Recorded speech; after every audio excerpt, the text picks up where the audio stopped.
just can't let you go. Lord knows that I've tried to. You said I was the only one. No one likes being lied to. You made this mess and left me with. I'm here. I'm gonna skip this song because they're singing and I want to talk now. Hello, friends. How are you? Let me get the ducks going and then I'll say hey to everyone who's in the chat. Oh my goodness. Hang on, let me grab my blanket. It is snowing today. They do not usually shut down schools here for snow, but it has snowed enough that I seriously wonder. It is coming down out there. Let me see who else here. Peter, hello, hello. Pie, hello, hello. We will get to those hydrates, or as I like to call them, piedrates, here in a minute. Exiled Faye, hello, hello. Runewolf, almost done with the Ballad of Megan Mudd. That's amazing. I've been trying to keep up with what you've been posting in the Discord, but I was a little sick over the weekend, so I think I fell behind. EB Coffee, hello, hello. How is everybody? Sleepy, I feel that. I did not want to get out of bed this morning. Piedrates, that's right. How many piedrates we got? 1, 2, 3, 4, 5, and a stretch for pie. Cheers. Fresh hot coffee too, caramel coffee. A 1, a 2, a 3, a 4, and a 5. 5 piedrates and a stretch for a 5 stream streak. Pie, congrats. Just got back from work like 10 minutes ago. Perfect timing. Enjoy your lurk, Pie. I hope you're doing well. I hope you're very pie today. I hope you had a good shift. Let's move the camera a little bit so we can see all our cute duckies hanging out. There was a patch this morning, so it looks like they have taken down the Christmas decorations. So no more Christmas decorations. And it looks like the Christmas ducks just spawn regular now instead of spawning in boxes. But all the better. We won't have big boxes clogging up the works while I am working. Oh my goodness. Runewolf still waking up. I feel you. Those piedrates were my first sips of coffee this morning. But I'm here. I'm ready to go. Let me adjust the music volume just 8. So yeah, it has already been a bit of a week and it's only Wednesday. We've only got the 2 streams going on, this week because I have a doctor's appointment on Friday. It is by phone, but it would interrupt our usual stream time. It is with my endocrinologist to discuss, how I'm doing now that I'm no longer on thyroid medication, and hopefully the answer is I don't have to start taking it again. If I have to start taking it again, then I do, but I'm hoping that I won't have to. Fingers and toes crossed, knock on wood. It is the Prime Wednesday, my dudes. It absolutely is. Also, Pie, hugs to you as well. I really need to add a hug command. What I want to do is switch to a new bot, so Ghost Pepper's going to help me with that, but it is very much a future thing. I have talked to someone who is going to design us a brand new stream layout. I have sent her the sort of inspiration images that I had found that I was going to sort of work off of. She has much more skill than me. I guess I don't have to keep it a secret. The person who I'm talking to about a new layout is Bard Owl. Very lovely friend of the stream. Very lovely person in general. She's going to be working with me to create a new stream layout. We don't have a timeline yet. It's very much just sort of an in-progress thing. but I'm looking forward to it. I'm looking forward to having something that feels a little bit more me. Barred Owl is the coolest. She and I were talking late last year about a potential update to my stream layout, and she has a lot going on right now, so I wasn't sure if she would want to continue with that. But we did touch base. She's happy to look into that for me. So no timeline yet. Just, you know, we're still in the idea phase, but I'm really excited about that. And then Ghost Pepper is going to help me get, he switched chatbots recently to the one that Joe uses, which I can't remember what it's called. I think it's like Streambot or something like that. Very versatile, but you need to have, there's a little bit of a learning curve. You need to get a little bit grounded in it before you can make it do the cool stuff. So he's going to help me out with getting that set up. And I'm hopefully going to get some new commands for you guys, some new interactive stuff. It's going to be an ongoing thing throughout the year, but there's definitely plans. So yeah. But today is a snow day, and my brain is like, why? Today is the day that the garbage and recycling trucks are supposed to come, and I doubt they can even get down our road. We live on oh look, Woof is here! Look at Woof Duck spawned. Woof wanted this duck because he considered it censored. Queen Boxy, hello, how's it going? He thought of this duck as the censored duck, and so he wanted this one. Started using MooBot lately, but I got fed up of bots easily. I forget to use them. Yeah, no bot is perfect, for sure. But I do like the stuff Joe uses. I think it's Streambot. I might be calling it wrong. I might not remember the full name. But he really likes it. It's really versatile. He does a lot of cool things with it, so I'd like to learn to do some of that stuff. It's funny, I'm the one with the computer programming background in the Cutler household, yet Ghost is the one figuring out the computer programming stuff for Twitch.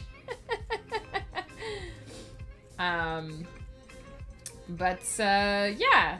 So we live on like a cul-de-sac. We live on just a little like suburban cul-de-sac. I guess I don't know if I can call it suburban because we're not really a suburb, but we live in a little cul-de-sac, and the snow plow like doesn't even come down our road. So maybe the garbage trucks are big enough to just, but yeah, so but Ghost Pepper didn't put out the bins this morning before he left, and I'm not going outside. I took one look out there, and I was like, A, I don't think the trucks can get here. B, I'm not going outside. I don't give a shit. So, it is cold. It has been, I don't know how cold it is in your area. It has been minus 17 here. The low for today is minus 12. But the high is like minus 7, and it's snowing, and I'm frankly a little bit offended by the weather, really, frankly. Upset, maybe I should say, not offended. If it's gonna be that cold, we shouldn't also have snow. Either be as fucking cold as it's been and no snow, or snow and a little bit warm. Like, come on, give me something here. I don't want this much winter. How do we open the negotiations with Mother Nature to slim down the amount of winter we're getting here? It's due to get down to minus 14 in parts of the UK. I don't think the UK is built to be that cold. I don't know if people in the UK can handle minus 14. I don't know if people in your area are ready for that, Peter.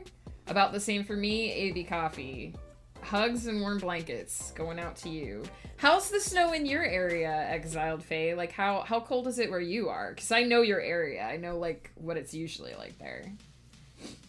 Victoria and Jam are in Edinburgh. They're in Edinburgh! I'm so jealous. And there were yellow snow warnings. What's a yellow snow warning? For Glasgow and Edinburgh, and I was like, it'll be fine, be careful. Scotland just shits itself when it snows. We can't, we will die. Yeah. You guys aren't really built. England is built for like, the UK is built for like mild weather. Like, mild spring weather. Anything that's not mild spring weather in the UK is like, what is this? Jam and Victoria will be fine because they're used to it for sure. They will take you through the apocalypse. Very true. Very cold. Sorry to hear. I was hoping it'd be a little warmer in your area, but that makes sense. Texas has gotten down to like -0°C or to 0°C, and they were losing their gosh darn minds. I know. Wolf told me that it's very cold for them right now. He said, he messaged me yesterday and he's like, it's been 16 which is really, 16 Fahrenheit, which is really cold for us. And I was like, you poor sweet dear. A yellow snow warning is like, you're basically fucked, kiss your ass goodbye. Well, wait, what? But, okay, so yellow snow must mean something different for us than it does for you. Because here, yellow snow is like snow that's been pissed in. So does yellow snow mean something else in your neck of the woods? Snowed maybe 3 inches. Oh, we've got at least a foot out there. That's what I'm saying, Exiled Fae. Isn't yellow snow where snow that's been peed in? It never snows in Southern Cali. Oh, Rune Wolf. I'm a little bit jealous. I do like seasons. I don't know that I would like Southern Cali because I don't know that I would want just one season all year round. But right now I'm jealous because I don't want winter. We have the yellow snow as well, but a yellow snow warning is a warning. So the fact that so it's like a yellow alert on a ship, right? It's like a caution, snow is happening. Is that what the yellow is for? It's like caution. It's not warning this snow has been pre-pissed in. It's like warning there's gonna be snowfall. It's an alert system. Yellow snow is basically you're dead. Life as we know it is over. And red snow warning is by the time you see this, you're already dead. Wow, you guys should get a better warning system. It gets cold here, but our Mediterranean climate is worth it. Yeah, I've known some people. Blur, hello, how's it going? I love well, he's like, it's a yellow snow warning. I'm like, does that mean someone went up and pissed in the clouds? Like, what the fuck? It's yellow as it's falling. I've heard a lot of people who really like Southern California, so you know. But I have a feeling cold in Southern California means something different than where I live. We have no layers or middle ground, so no hot pink alert or mild umber. This is a mild. Can I do a British accent? That's not a good one. We have a mild umber warning alert today for the snowfall. There you go. Just trying to stay warm. Listen, I feel you. I think when I checked last here, it was -7. Yeah, -7 right now. But I think according to the wind chill, snow at times, heavy amount 10 to 15 centimeters. Don't know how many inches that is. Wind up to 15 kilometers an hour, temperature steady near -10, wind chill near -18. So with the wind chill, it feels like -18. And it's snowing. This is not fair. And then for the evening, periods of light snow ending late this evening, then clearing, wind up to 15 kilometers an hour. Low -14 with wind chill near -17. So it's just gonna be cold as a witch's teat all day. This is horrible. Probably because snow doesn't exist here unless you go into the mountains. Snow exists here, sadly. Don't, like, reverse engineer the exact temperature, the exact weather thing that I just read to find what town I live in. Only crazy people go into the mountains. Oh my gosh, when we were on our cruise, one of the things that they would do was that they would sometimes show videos about like the destinations that we were going to. And they had this series called like Europe from Above or something like that. And one of the episodes was about Greece. And so it was showing different like aerial shots of Greece from above, because we started in Greece, right? So it was showing different aerial shots of Greece from above throughout the different seasons. And during the winter, they did this little story about Mount Olympus and how some people still climb Mount Olympus to go skiing and stuff, which bonkers town. But there's this little like hut that they've built, this like cabin that they've built up on the mountain, which is like a way station for climbers. So it's like if climbers, please tell me the Greece episode was called Greece is the World. It was just called Greece. It was called Europe from Above Greece. So they've built this like way station so that like if climbers get in trouble or if they need a place like to shelter from bad weather, or whatever, they need some food, you know, water, some first aid or whatever, they can go to this cabin. And nobody lives there. It's not like manned or anything, but there's a group of people whose job it is each year to go up at the end of winter, clean off the solar panels, and restock the way station so that it's useful. And so they basically had a camera crew with them while they were doing this. And first of all, it was insane. I can't imagine climbing a mountain like that in like at the end of winter to like clear away all the snow. But then at the end, after they stocked the way station, they just skied back down, which was pretty cool. A 3-stream streak, Blur, thank you so much. I hope you're enjoying your time here. And enjoy getting your water refill. I actually think I need to shut my eyes for a bit. Exiled Faye, have a wonderful nap. I'm just gonna yammer for a little while today anyway, because I'm gonna talk about new project idea I came up with. Kind of excited about it. But yeah, so it was very... I wouldn't have climbed up Mount Olympus to ski down it, but it was very cool. Just a fun little thing that was in there. We also watched an episode about Turkey, because one of the places that we stopped in was Turkey. And it was very interesting because rugs are a very big thing in Turkey, like handmade Turkish rugs. I talked about this when I talked about our trip. And one of the things that they do is after they've reaped the harvest from the fields in the fall, they spread out the rugs that have been dyed, and they spread them out into the fields to dry. And I found that was very interesting. So when they don't need that land to be used as farmland, they're using it to sun dry all of these dyed rugs.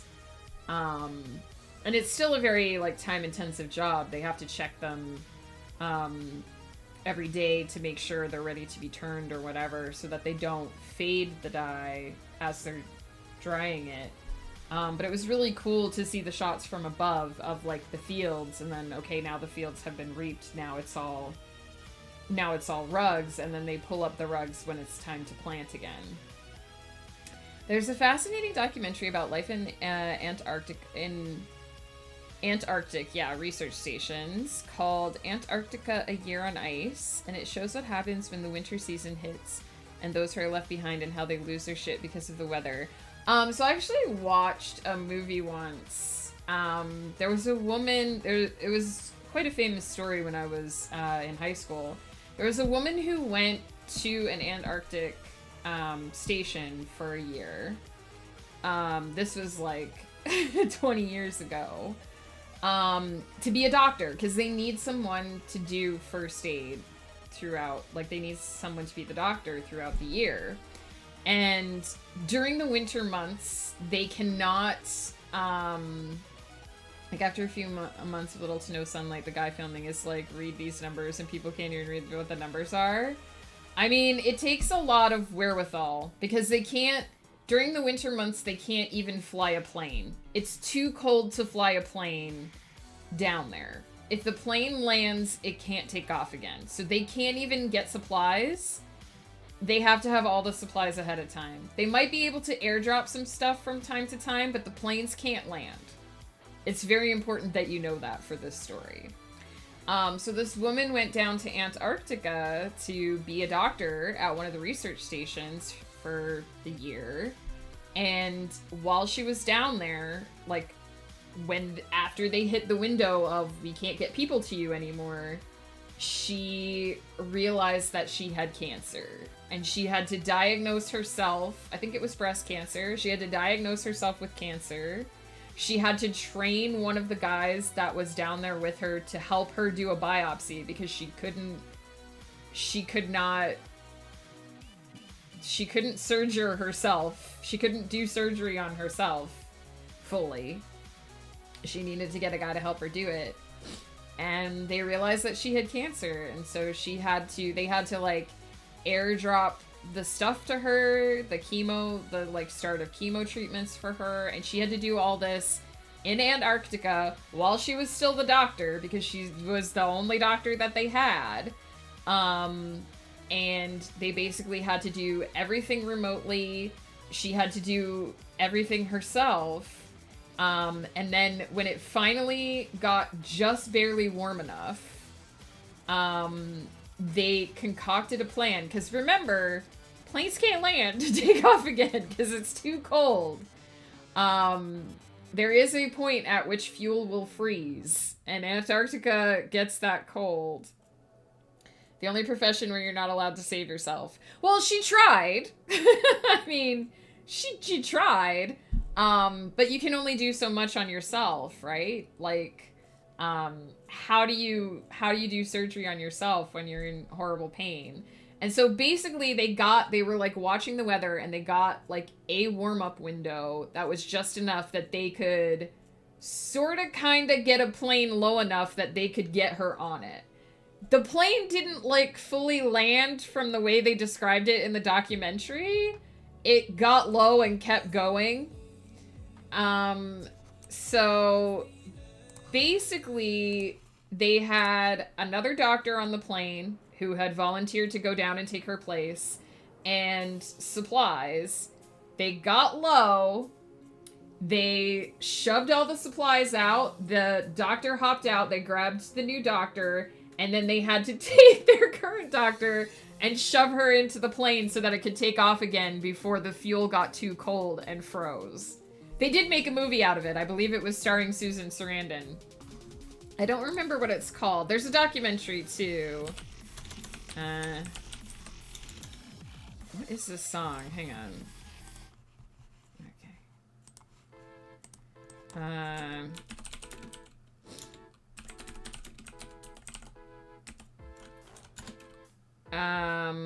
So Jerry Nielsen was the woman. Sadly, it sounds like she died in 2009. This happened in 1999. She died in 2009, so 10 years later. And they made a movie out of it. In 1998, during the southern winter, at a time when the station is physically cut off from the rest of the world, she developed breast cancer. She teleconferenced with medical personnel in the United States and had to operate on herself in order to extract tissue samples for analysis. A military plane was later dispatched to the pole to airdrop equipment and medications. Her condition remained life-threatening, and the first plane to land at the station in the spring. Oh, so it did land. In the documentary, they made it sound like it didn't really fully land. It just kind of came to a rolling stop. It was sent several weeks earlier than planned, despite adverse weather conditions, to take her to the U.S. as soon as possible so that she could have surgery for cancer. She later wrote a book, and they made it into a movie.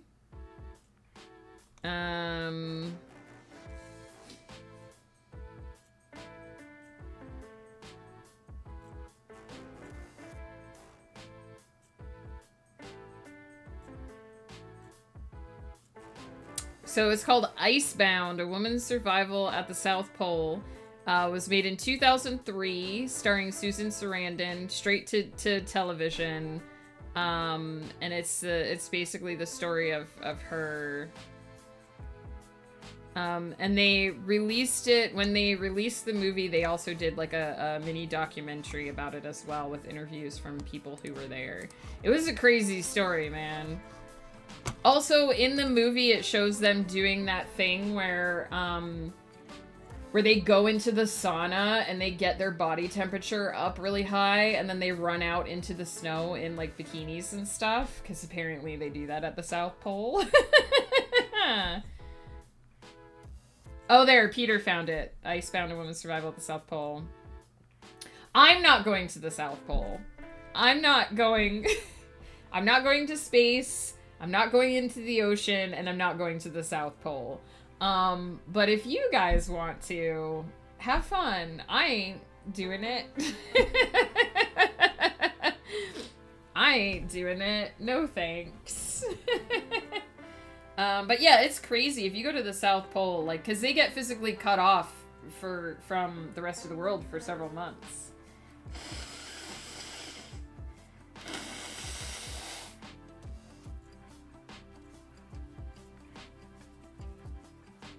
Wait 1 minute. Okay, holding. What are we waiting for? No, Jeff Bezos, because planes can't fly. They can't get through the cold. It's too cold. I guess they could airdrop you some stuff, but it would be intermittent. I don't think Amazon has drones that can fly down there yet.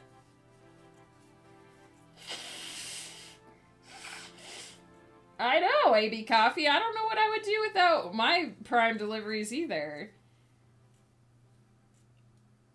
I love the idea of going to the South Pole for winter season. The only thing that stops me is I'd have to share a room because most of the dorms are shut down, so everyone moves in together. I mean, most of those stations are pretty, you wouldn't have a lot of privacy to begin with anyway. Also, they probably wouldn't let you watch movies all day because, you'd be expected to do science and stuff. They want you to do science while you're down there. Alright. I am going to talk about what project I'm unveiling today. This is just kind of a crazy idea. Why does it keep playing these songs with, like, screech? I'm gonna have to make my own stream music list. I love Joe, but some of the stuff on here is just like, what is the song?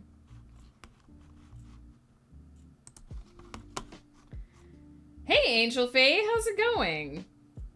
Alright, now that I don't have, like, some weird instrument screeching in my skull, I spent some time over the last few days thinking about what I want to do with my writing prompts. So for this year, because I've talked in the past about the purpose of the writing prompts is partially blog content, but it's also free writing. It's like something fun for me that's low stakes, that doesn't need a ton of intricate planning for me to keep track of, so that when my novels get like really heavy duty and I feel like I'm working really hard, I can just sit down. Did the ducks become red? No, it is nighttime though, so they might look a little bit until the pool lights come on.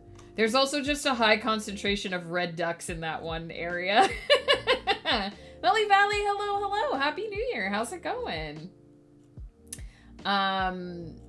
So yeah, the writing prompts are like a fun thing for me. So I can just kind of chill, I can just kind of write whatever, and I can just kind of have fun with it, and they can be silly, or they can be serious, they can be just really off the cuff, and the whole point is they don't need a lot of planning, they don't need to, like, really match any grand vision, or have a bunch of moving pieces in the background.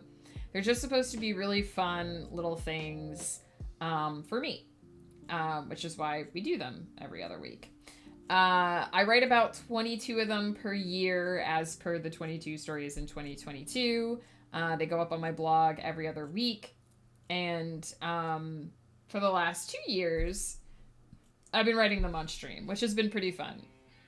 I'm glad to see you as well. Yeah, we got back 2 weeks ago, but last week was my first week back to streaming. I'm slowly getting back into the swing of things, but it is very winter here right now, so my brain is not entirely thrilled. Yeah, so the first year that we did Vinyl Stencil. Hello, how's it going? Happy snow day to you as well. Is it as snowing as hard in your area as it is here? It's coming down pretty steady out there. It's like really small, fine flakes, but they're coming down, like, they're coming down. It's pretty steady. I'm gonna be a little surprised if Ghost Pepper's school doesn't let out early. So in 2022, the first year that I was streaming, I did a project called 22 Stories in 2022. And the idea was just to do 22 prompts that were all streamed, that were taken from prompts I found on the internet. And I was trying to do characters that I didn't feature on my blog a lot. So I was writing Les Dameron, who I write a lot. And I was trying to do things that tied in with some of my smaller novel projects that hadn't gotten a lot of attention. I wanted everything to fit into the multiverse canon, at least loosely, but I didn't want to focus on major characters. And so I had a lot of fun with that. It was a challenge to come up with ways to come up with ways to work within the multiverse of my story worlds, but without leaning on the crutches that I would usually lean on, like the quick and easy characters that I would normally go to. And I had a lot of fun with it. It was challenging, but it wasn't so challenging that it took me away from the fun aspect of everything. I think we have almost a foot by now. I think so too. And we already had snow that was already out there, so that doesn't help. Schools are closed today? Nice. See, I don't know, because Ghost Pepper works for a private school, so I don't know if they're like more or less likely to shut down. They don't usually shut down schools here, so, but it's Ghost Pepper school is on a huge hill too, so I'm very nervous. I'm very nervous about the coming home part of the day. It's actually not snowing here. It's sunny. Blur. Bless you. I'm jealous. And so last year I didn't really do a unified project with my writing prompts. We did a lot of Cryptonia stuff. I did a lot of Cryptonia development, just building out some lore and stuff for the world, for my players, but also as an introduction to my readers, because I do want to do some more stuff with what's actually happened in the game going up on the blog at some point. So that was what I did last year. It wasn't really a big project. It was just sort of what I decided to do. And every time I write 52 weeks worth of writing prompts, I go back and I look through what I've done and I pick out my favorites. So at the very end of last year, I was able to do a top 7 from, I think it was the 5th year of writing prompts. And just got me to go back and look through. It takes more than a year to do them, because I only do like 22 in a year, so it takes about 2 years to actually do a year's worth of writing prompts. So it was kind of cool to look back over that, to look back over the 22 stories and the Cryptonia stuff. And then that brings us to this year. Like, what am I going to do with my writing prompts this year? What direction do I want to go in? Do I want to have a theme? Do I want to just write whatever comes to me off the cuff, or do I want to have a challenge for myself? And when I thought about it, I thought it would be nice to have some kind of small challenge to myself this year. Something I haven't tried before, something to stretch me a little bit. And that's what I'm going to start today. My brother-in-law's school is a private school, but they usually follow whatever the school district does. That's true. They do that here too. It's 14 degrees Fahrenheit, but it feels like -2. It's been super cold. With the wind chill, it's -18 C here right now. I kind of hope they do close early, because like people have gotten stuck at that school before when it snows, but they don't usually do snow days here, so I don't know. I'm just very nervous because I know what people drive like when it's like this here, and I'm like, I'm not leaving the house. I'm not leaving my house. It felt like minus 25 F the other day. Dang, that's pretty cold. At that point, I think it's somewhere around minus 30 that Fahrenheit and Celsius become the same. Like, there's basically no difference anymore.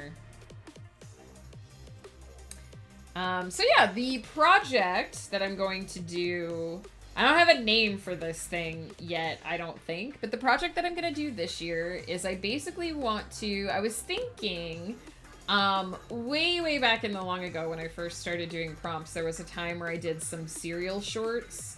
So I would just write a couple of continuations of prompts until I had finished like a full story. So I did little serial installments. I have a ghost story on my blog that I wrote that way. I have a little sort of probably would add up to being a novella if I put it all together, of my character Asma just going through a particular adventure that I did in serial format as well.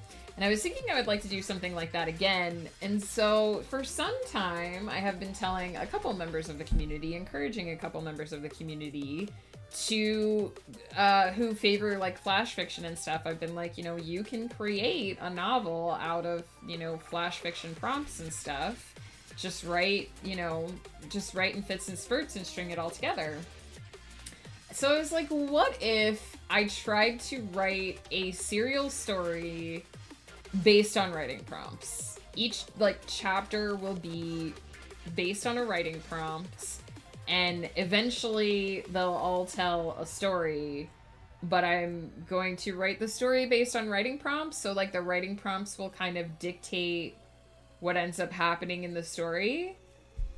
This could be a total disaster. This might not work. This might just be terrible. This might be a terrible idea, but I want to try it. I want to see if I can challenge myself to write a story without necessarily having a plan, and it's not necessarily the same as pantsing either. Like, I want to basically, my plan for today is to basically just look up a bunch of writing prompts online. I'm gonna get out my dice. I'm gonna get out my dice, and I'm gonna find just like a bunch of writing prompt lists, and I'm gonna use my dice to roll randomly. Now, I might have to veto some of what gets rolled because I want prompts that are actually interesting to me, and if I get a prompt that isn't interesting to me, I will just skip it and roll again. But I want to find like prompt lists of like top 20 this, or like top 100 this, or whatever, and roll my dice and basically pick a bunch of writing prompts that way.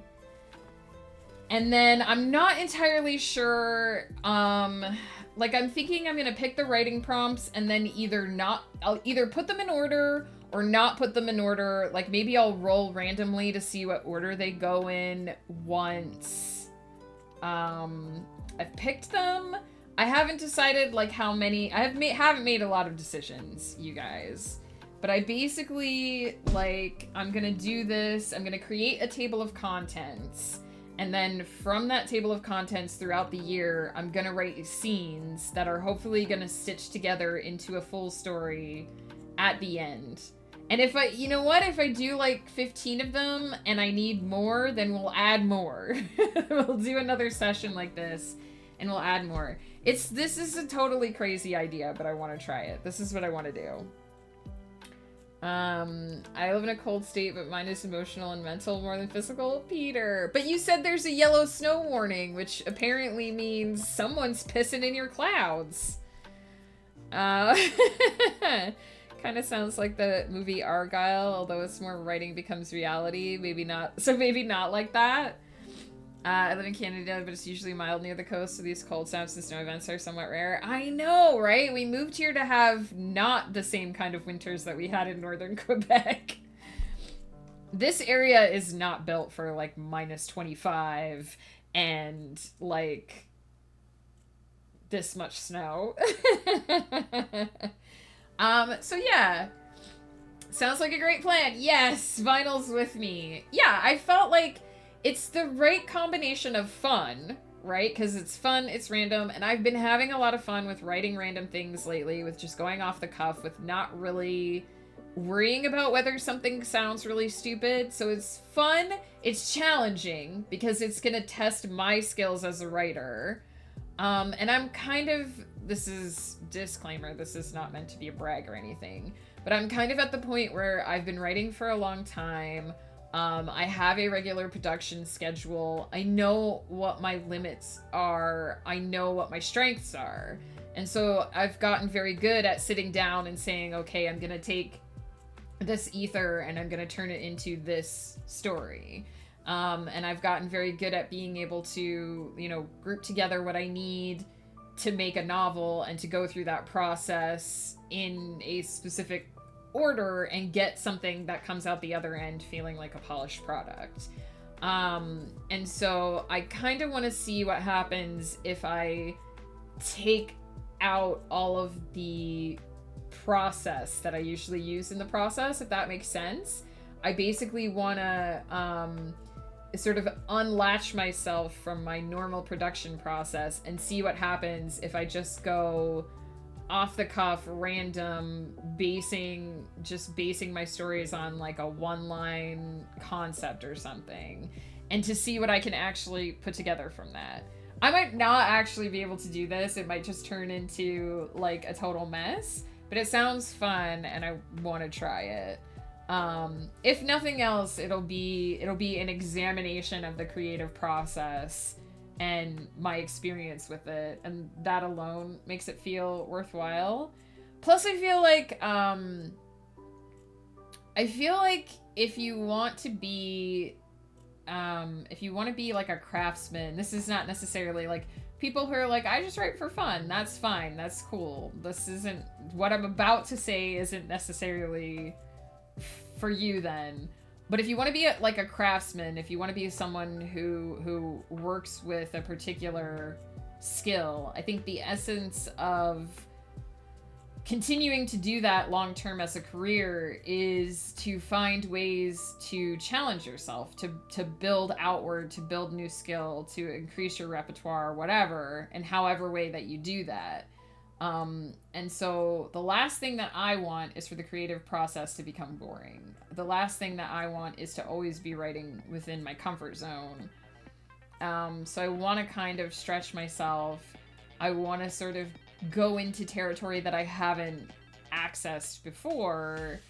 And this feels like a good way for me to maybe stretch my mind, acquire some new skills, or if nothing else, just have some crazy fun. So that's my goal for today, is to basically take my dice and make myself a table of contents for some random book that I'm gonna write based on short stories. And I was thinking too that like I'll look up a list of like spec fic writing prompts maybe, because it's gonna have to be speculative fiction to some degree, because everything I write is speculative fiction. There's gonna have to be a sci-fi or a fantasy element in there somewhere. But I could also look up like romantic writing prompts and sprinkle a few of those in there. So like, and I want to find prompts that are interesting to me, but I also want to have like a random element in there. So I have my dice. I'm gonna go reheat my coffee. And then during the first sprint, I'm just gonna go start Googling and just putting together a list, and we'll see what we get. I went to see Poor Things. It was alright, but there is a lot of naked and banging in it. Wait, what? What is Poor Things? What I found is it's so hard to remove myself from my main project and characters. Like, if I have a new idea, I go through it, and then I'm like, but this character can appear, and it seems funny, but then it just kind of stalls the idea. Listen, I get it. I have 2 novel projects on the go at any given time, and sometimes there's one project that I really want to work on more than the other, and it can be really hard to switch my brain between gears. But one of the reasons why I do it is because if you work on only the same thing all the time, it goes stale. It gets boring. You get bored with it eventually. Or you get frustrated with it and you don't have anywhere to turn. having a secondary project or having something that's divorced from your main project gives you something you can do that's fun and interesting and keeps everything fresh, right? To each their own. Some people might be like, that's not my experience with writing at all, and more power to you. But this is what works for me. It's a movie with Emma Stone where she plays a lass who's had stuff happen, and she's doing the things and the stuff, but then banging happens. Wow, I feel like I know what that movie's about. Hang on, maybe I should just Google it. It came right up.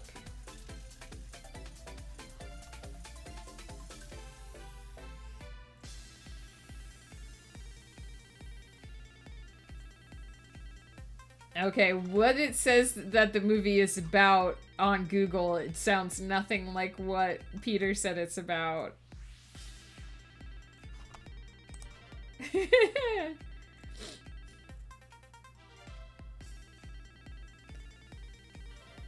A science fantasy black comedy film. There's a lot of things in that sentence. Based on the 1992 novel. Poor Things, episodes from the early life of Archibald McCandless. Okay.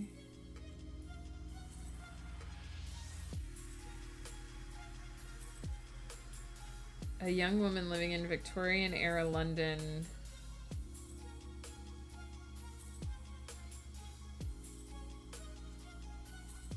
It does say sexual liberation. It's part of the plot. Oh, it was a film festival film. That has connotations.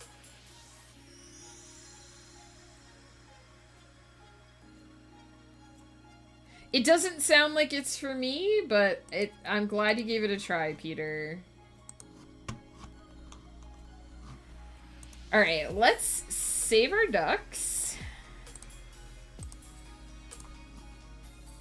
I am going to take a quick AFK, because I talked a little bit more than I intended to, but that's okay. I'm going to come back and we're going to do 30 minutes of focus, and during that 30 minutes of focus, I'm going to see if I can put together a crazy table of contents for this crazy, silly idea that I have. Talking about it makes me feel like it's crazy, but I still want to try it. The last name Victoria jumps off a bridge and rips, but she's, I probably shouldn't read all this out loud if it's big spoilers. That sounds really weird.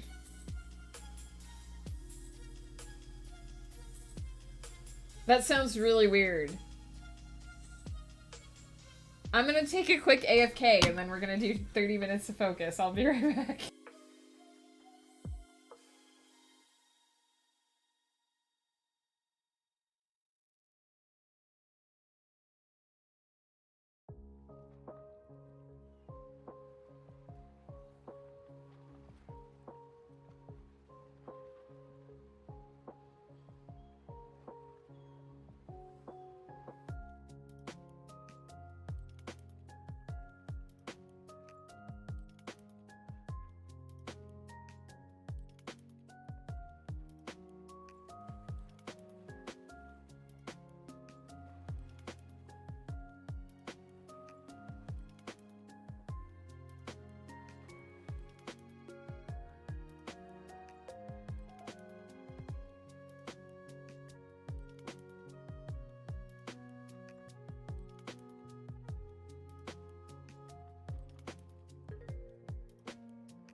Okay, I'm back.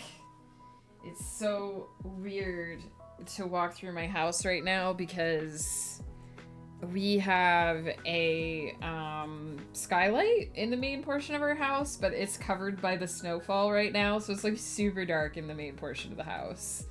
Like, normally it's at least a little bright out there, but not right now. Alright.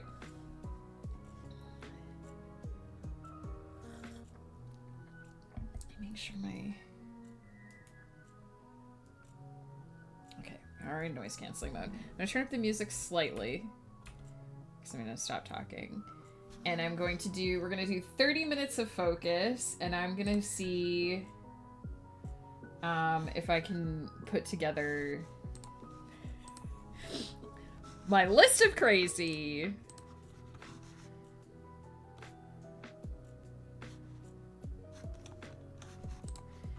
Alright. I'm gonna try to make a list without making a list in Word, which is always a fun time.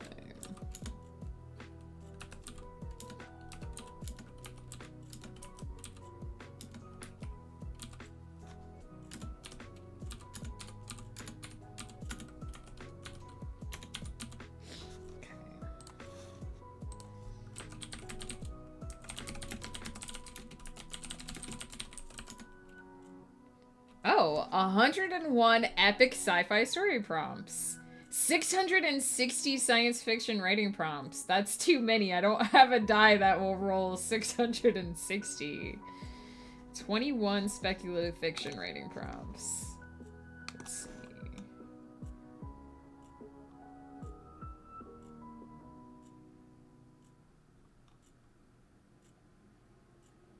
"42 sci-fi and fantasy writing prompts.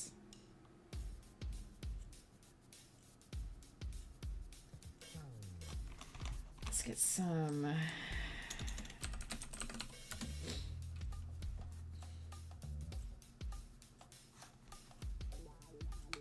Okay. And let's get some romance ones.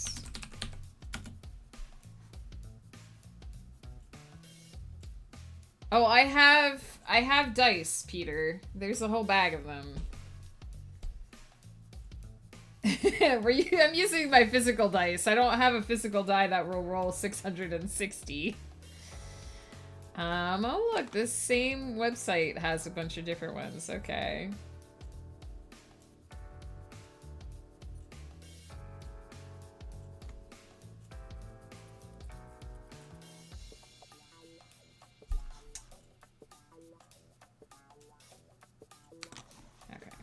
I got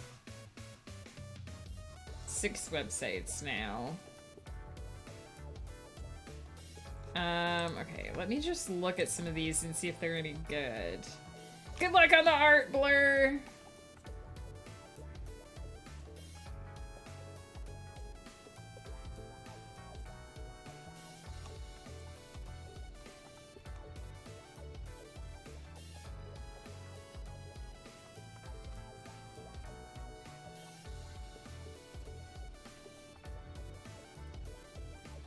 Well, these are like really specific.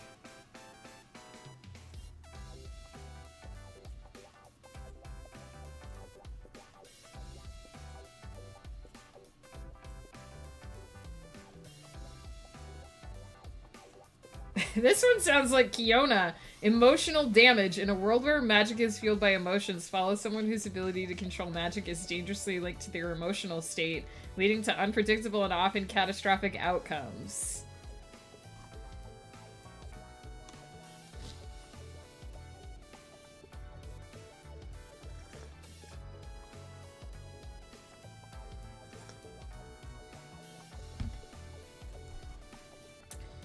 New technology gives people the ability to go back and redo the last 30 minutes. Well, that sounds terrifying.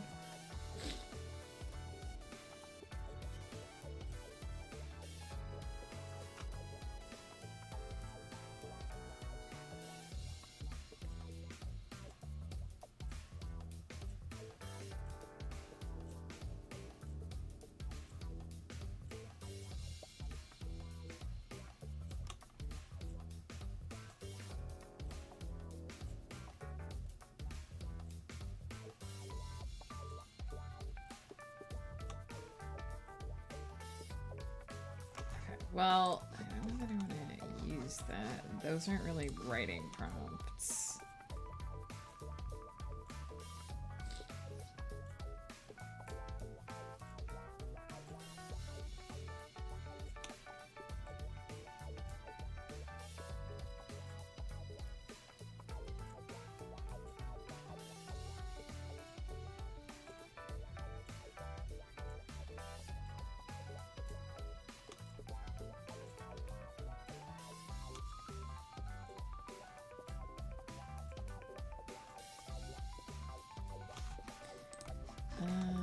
This is not really what I expected when I searched for prompts.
A guy is auctioned off for a date at a company fundraiser is a very boring prompt.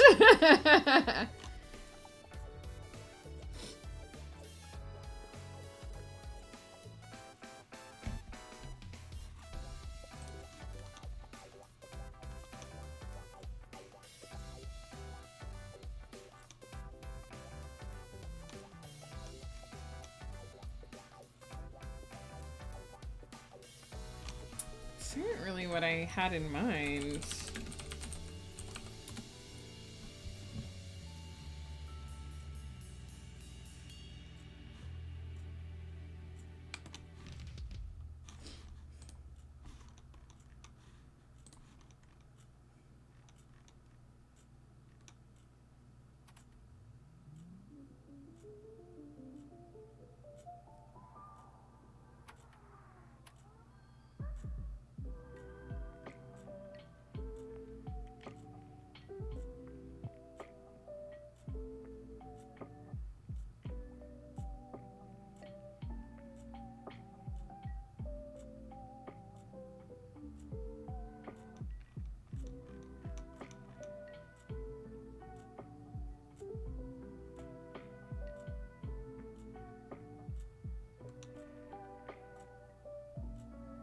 Woof, hello, how's it going? And Conquest, hello. I'm trying to put together a table of contents for a novel based entirely on writing prompts. You're making a prompt website, Conquest, for art or for, like, writing, or for both? Nice! How's the day treating you? It's snowing here, Woof. It's cold and it's snowing. Oh, nice! I'd love to see it when it's done, Conquest. Is there anything there yet? Or if it's not ready yet, then I won't try to look at it. I do like this one. I might go for this one.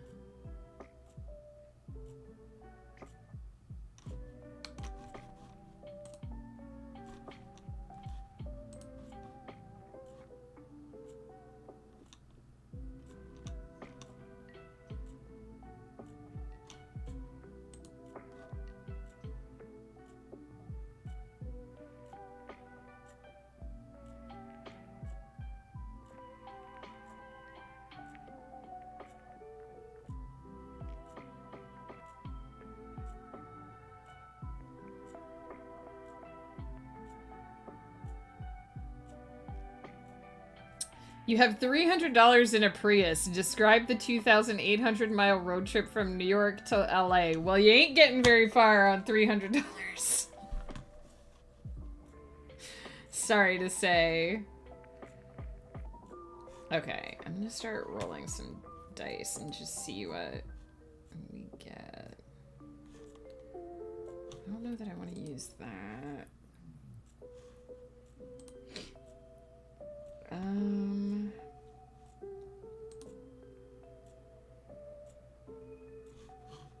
Let's see, if I just get out some percentile dice.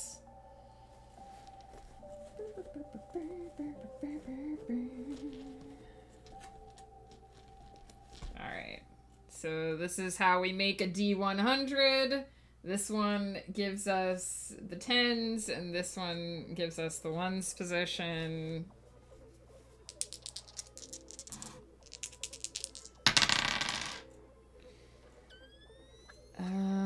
13. I don't like that one.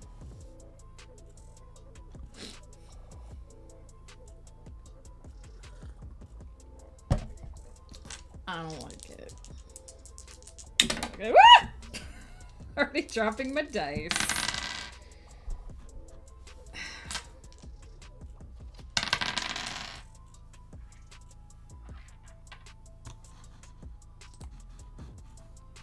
Oh, nice. I'll keep an eye on it. Conquest, thanks for sharing. No, I asked. You're 100% fine with posting the link. I totally asked. You have a meeting and boo. That sucks. Let's see. What 14 is on this one.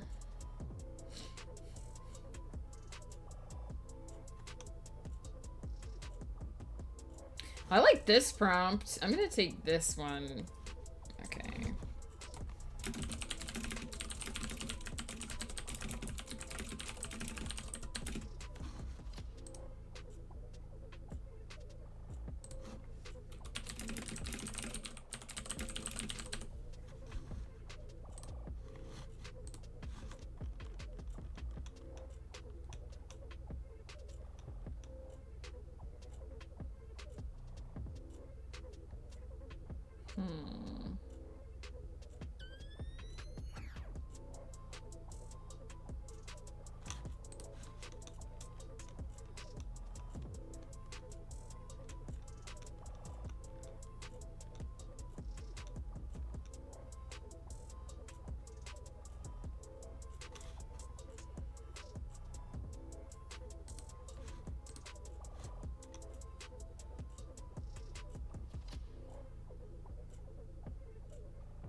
I like that one.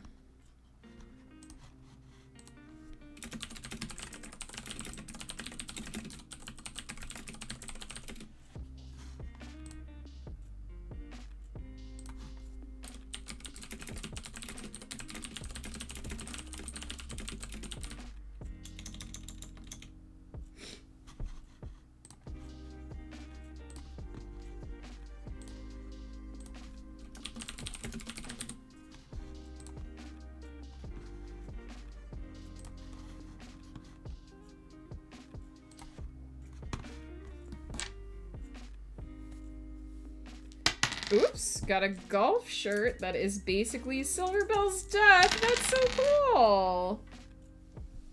Best shirt I own, also most. I got it at my resort over the holidays, but then they comped it and I got it for free because their toilet broke. So trade-off was no bathroom breaks, but I got a super expensive shirt for free.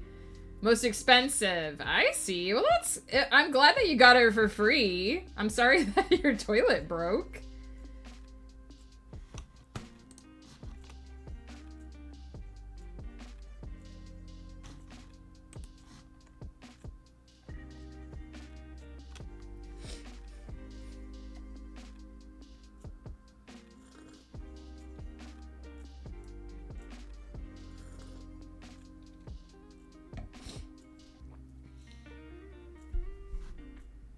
Actually, this one would pair really well with one of the other ones.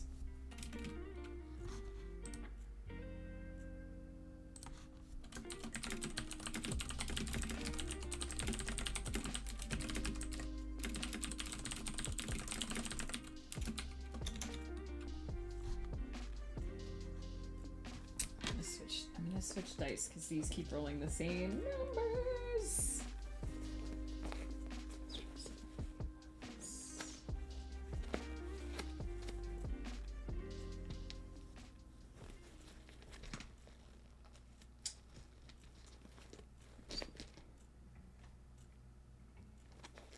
D10.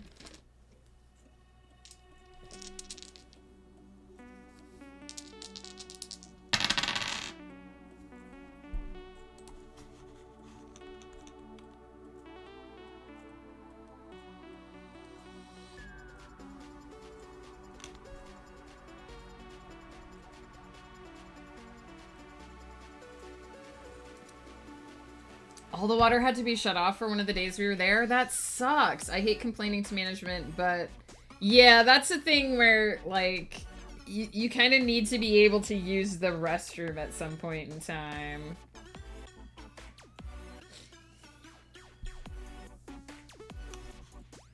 Wow. These lists are so similar that number 90 is the same prompt in both of them.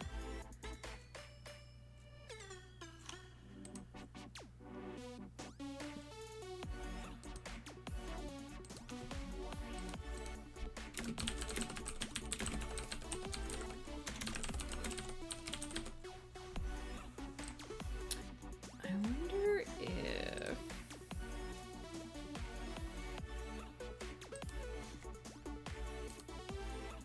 Six are each 50.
Come on now.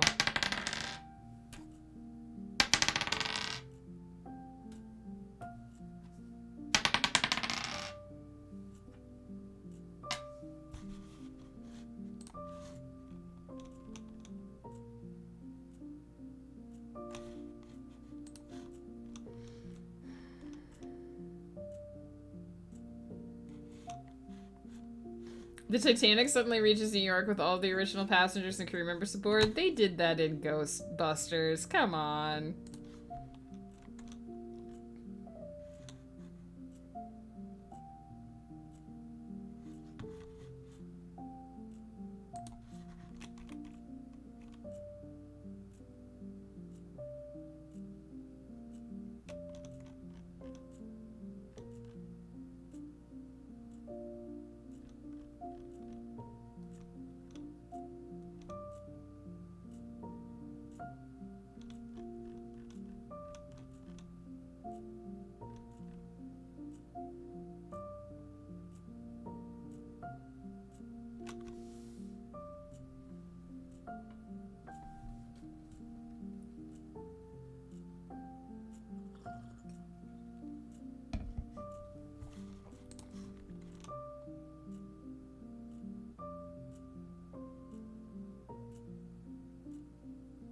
Write about a piece of furniture in the room you're in.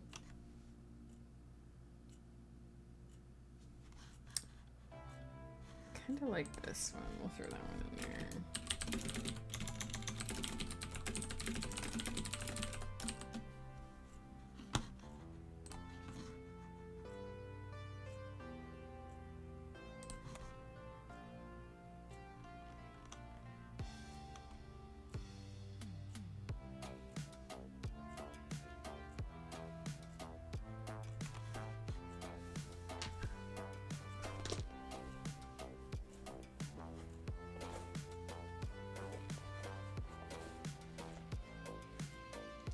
It is the dice's fault because it kept rolling 77, like, all the time.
A popular girl is highly attracted to nerdy types. What kind of prompt is that? Get out of here. Get out of here.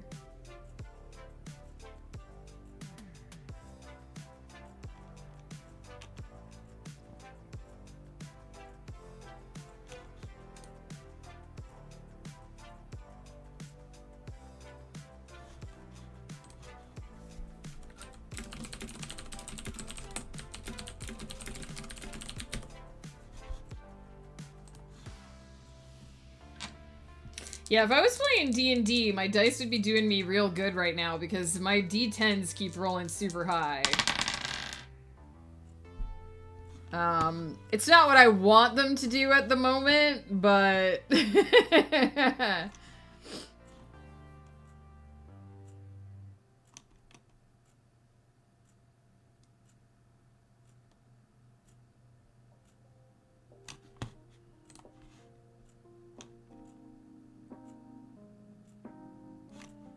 Oops.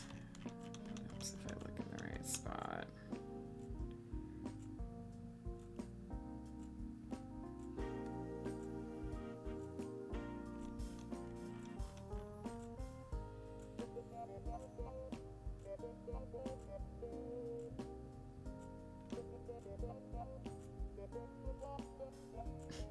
A Republican presidential candidate and a Democratic presidential candidate fall in love.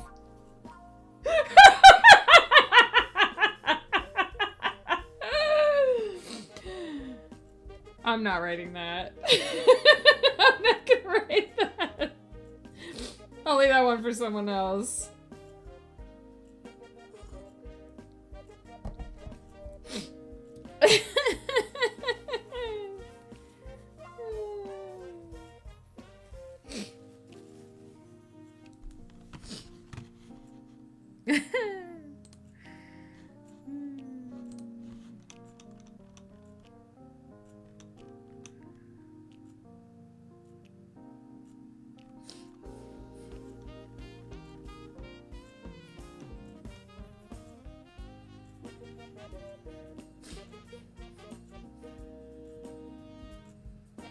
After your daughter is kidnapped by a dragon, you offer a standard reward to whoever rescued her. You weren't expecting a different dragon to rescue her. Why not? Why not?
You live in a world with stress and fear. With no stress and fear, I would not know how to write that. Too fantasy. Satan puts you in charge of hell? I would love that.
This is turning out to be harder than I thought.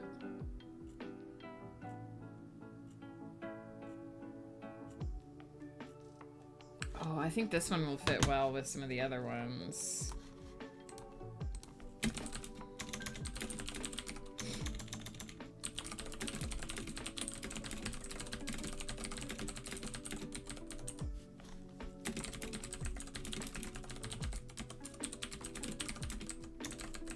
This is gonna be like a weird slice of life with fantasy elements romance thing. It's gonna be full crazy. I love it.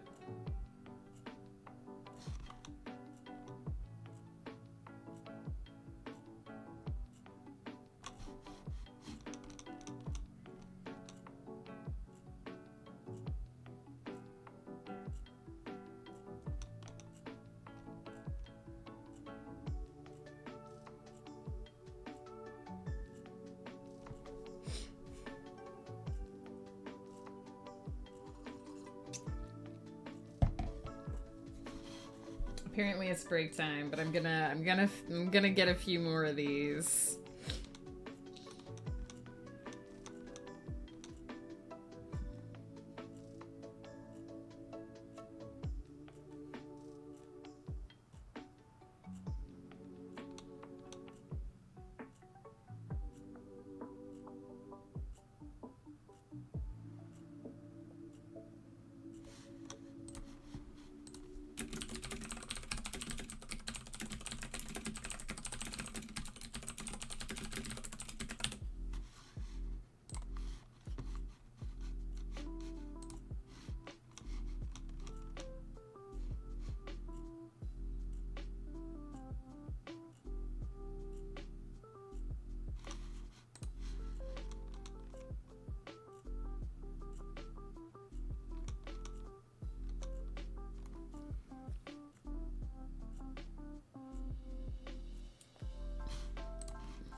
That one as well.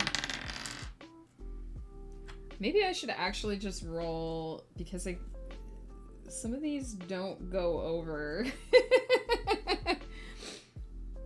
Some of these don't go over 60. I should maybe just roll a d6.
Write a religious comedy? No, thank you.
Hey, Desdemona, how's it going?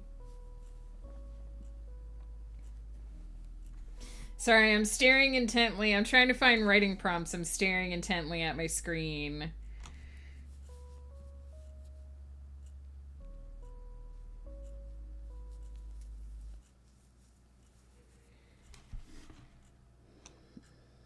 Some of these prompts are just so uninteresting. Or not really suited to the project I'm trying to do.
Oh, I like this one.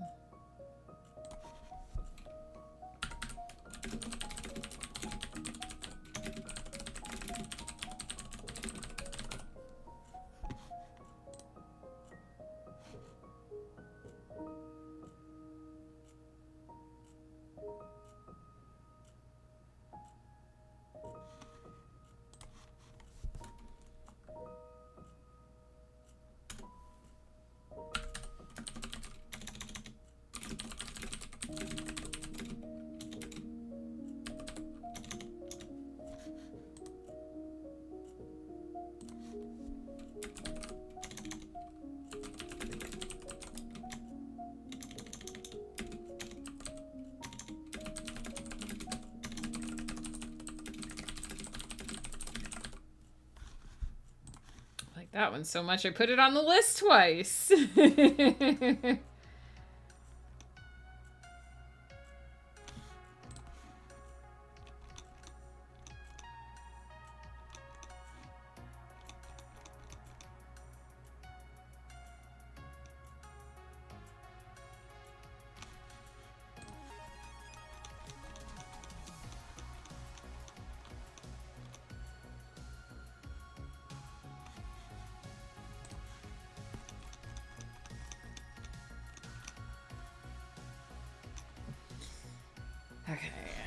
I have 15, so I think this might be where we start. About to do some mad editing. I hope it goes well. That trash fire duck is oddly cute. Which one? There's a couple ducks that burn. We've got Nyx Flare, who is flannel and also on fire. I'm assuming you mean the art duck. Oh, maybe we don't have the art duck. There's also a wood duck that burns, but I don't think it's on fire right now. I don't even know how these ducks keep getting on fire. Do we even have a duck that can light them on fire? How does Nyx keep catching on fire? There are certain ducks that can light other ducks on fire, but I don't even know if we have any of them.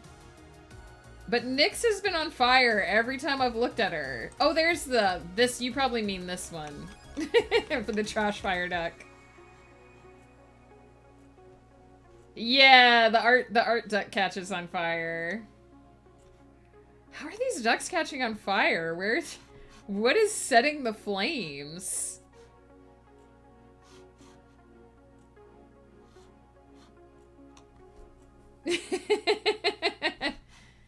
This one has my sleep paralysis demon on it.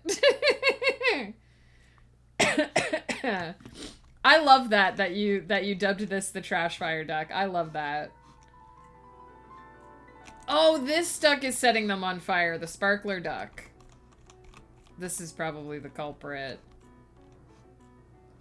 We got Christmas ducks in here now. Oh, Silverbell finally turned back to blue. She was black for a while after the, she was in her goth phase for a while after the Halloween update, but she is back to being blue again. No, Amy Coffee shirt! Or yes, does she look more like your shirt now or less like your shirt? Oh, yes! Amy Coffee's shirt. There we go, I fixed it. Yeah, she was going through a goth phase during Halloween. Alright, so for anyone who missed it, my plan for writing prompts this year is I'm basically gonna write a novel based on writing prompts. And I actually have a couple of ideas after the writing prompts that I got. So I've not put these in order yet.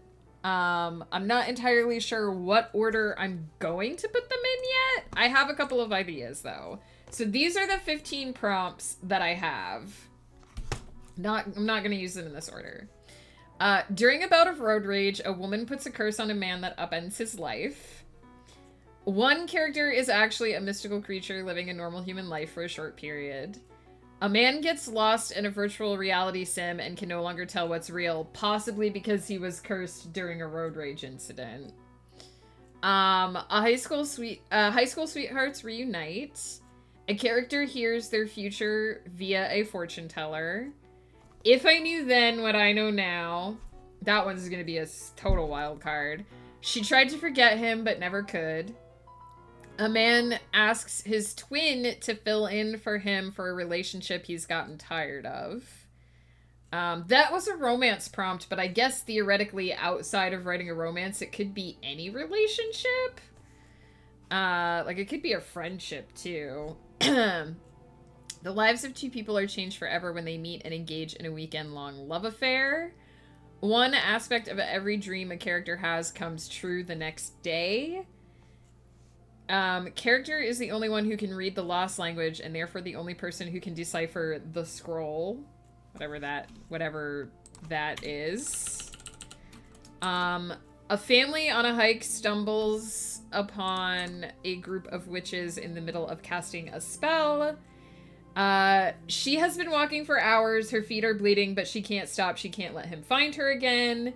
And then using only dialogue, reveal a long hidden secret, and using only dialogue, show two characters having their first date. I'm excited about these. I have some thoughts. I feel like the curse thing goes really well with, pairs really well with some of the others. Like, two people meet and engage in a weekend-long love affair, maybe not realizing that one of them cursed the other during a road rage incident. That would be pretty interesting if the two of them ended up falling in love. And if maybe the woman who puts the road rage curse on the guy, did so because she got the power from witches that she met when she was a kid. Look. There's tons of possibilities. I already have so many ideas just from this. So these are going to be the 15 prompts. I'm not sure what order they're going to be in yet. I'm gonna keep it a little bit off the cuff. But this is going to be my table of contents. So now I think what I'm gonna do is I'm gonna write a little bit of a blog post to go up on my blog explaining what this crazy idea is and how I'm gonna do it. And then this will be like my reference guide. And next week, when we do a writing prompt, I'm gonna take one of the prompts off of this list to be the first chapter. That's when I have to commit. That's when I have to commit to this is the prompt that I'm using. And then I recognize this song. This is from my Yoshi's Island game that I love so much.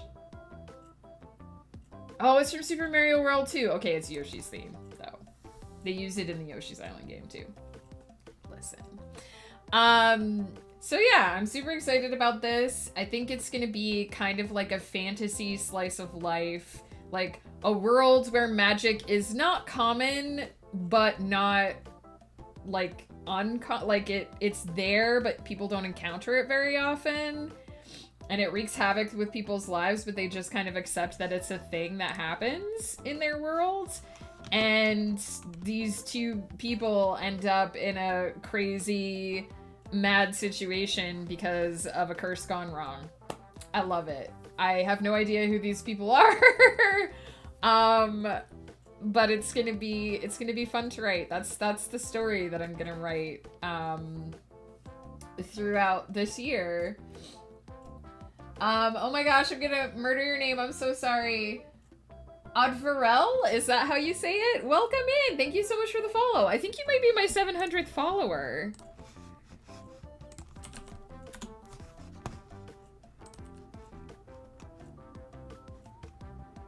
Yes, we're over 700 now. I can't believe it. Welcome in. Please do correct me if I've said it wrong. Please tell me how you would like me to say it or what you'd like to be called. I'm horrible with names. I will do my best.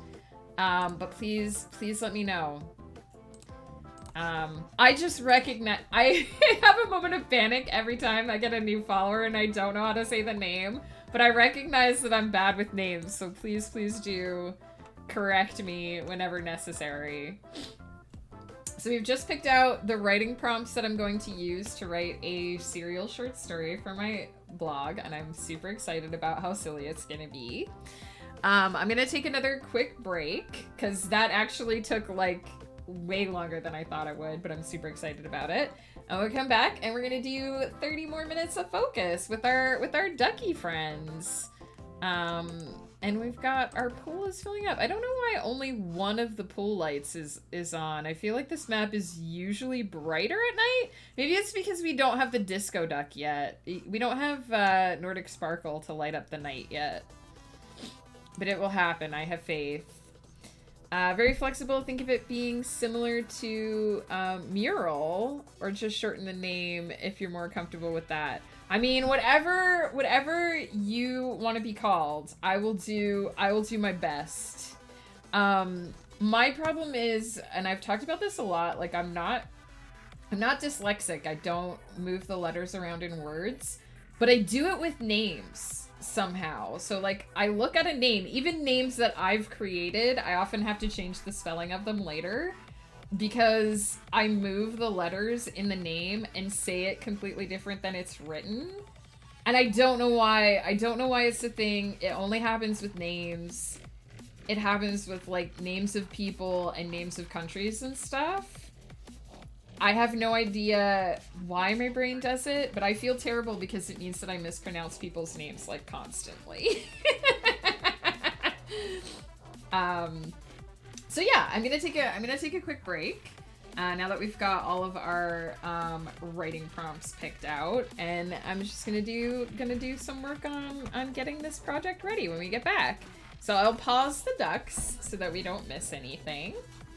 And I shall be back. Be sure to get up and stretch and grab something to drink. Remember to eat. Remember to use the restroom. Even if you're super focused, take breaks, and I will be right back.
I don't know how exciting the stream has been so far, watching me just like plan for a project that I'm not even actually starting today.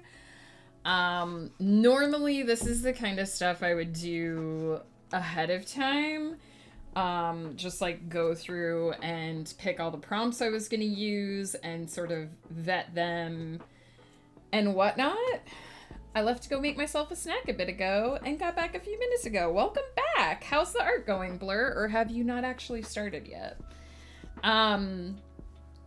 So normally it's the sort of thing that I would do like off stream in the background, but I kind of decided to go ahead and do it on stream because I've talked about this sort of before, is that I think a lot of people forget how much work goes into the writing process before you even actually like put down words on a page.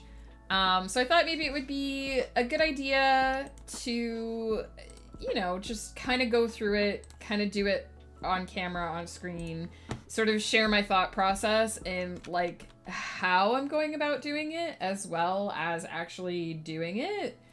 Because I think the more we talk about and write about and share our creative process, sort of the easier it is for people to understand how much goes into it, but also for people who are starting out to understand that like you don't necessarily just sit down and start writing right away. There's a whole other process that goes into it. And I'm glad I did because I'm super excited about writing this now. I still don't really know what form this story is gonna take, but it's gonna be fun to figure it out. I'm not going to, I know I've been inspired by a lot of these prompts, and I definitely have like a very, sort of rough and vague idea of the form that I want this to take now that I have some prompts, but I'm not going to plan it. I'm not going to take like my off time and do an outline or come up with anything more than like what I've already just kind of talked about. It's going to be very much an off the cuff each week when I sit down to do a writing prompt. I'll pick one of the prompts, I'll add that part to the story, and then the next part of the story will remain nebulous until we get there, and so on and so forth. My hope is that I'll have enough forethought to at least incorporate each of the prompts without writing myself into a corner where I'm like, oh shit, I forgot about this prompt until the very end, and now how do I make it work? Hopefully I won't do that, but it might happen. It might happen. So, best laid plans sometimes. Sometimes with creativity, that's how it goes. So we'll see what happens. Stopped when the timer ended? Nice! Perfect. We're gonna do another timer here in a minute. And I'm gonna basically just explain all the same stuff I've already explained on camera for my blog to like introduce the project.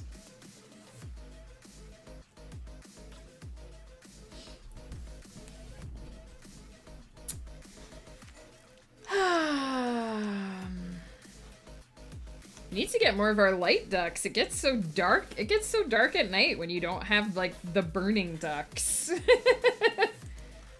We don't have magma duck. We don't have the fire-breathing duck. We don't have AB Coffee to bring us coffee.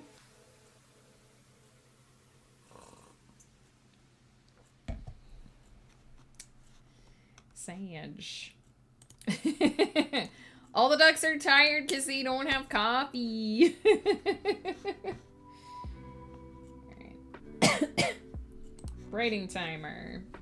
I need to clean off my OBS. There's so much stuff in here.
Yes, absolutely. Please do. I might not be able to give a detailed answer during the sprint, but I'll do my best.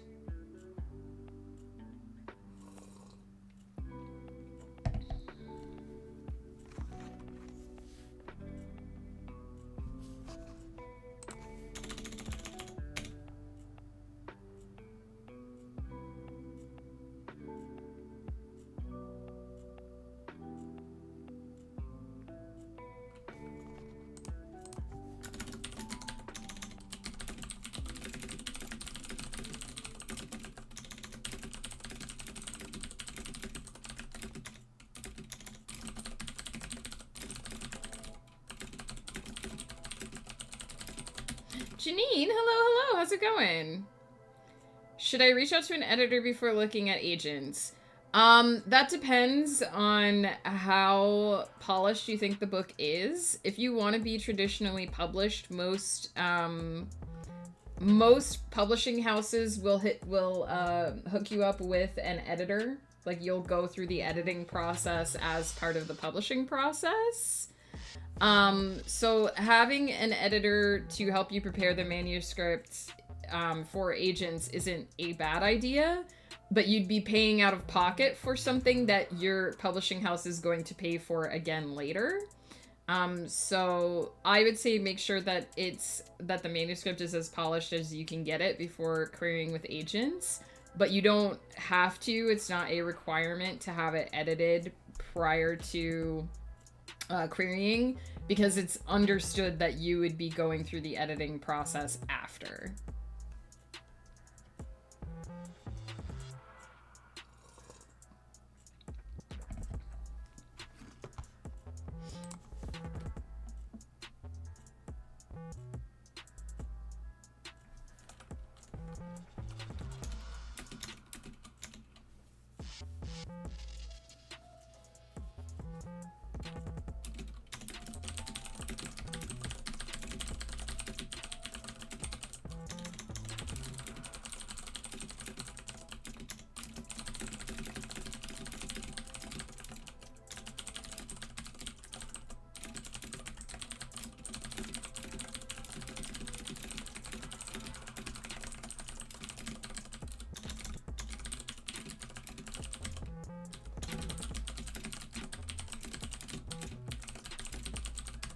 No problem. That's one of the things that we do here on stream is chat about the writing process, and I answer whatever questions I can, and I don't know why I'm suddenly blurry, and when I can't answer questions, we open it up to chat. Everyone is very helpful around here. Also, if you reach out to an agent and they are interested in your work and they want it to be edited, like if they want you to do an editing pass before they accept it, they'll tell you that as well. Some agents will say, I'm interested in this, but only if you edit it, you know, to these specifications or whatever. Like they might want a story change or whatever. They'll tell you that. They're pretty open about that. And I think most agents understand that people who are querying are looking to have someone involved in the editing process at a later point.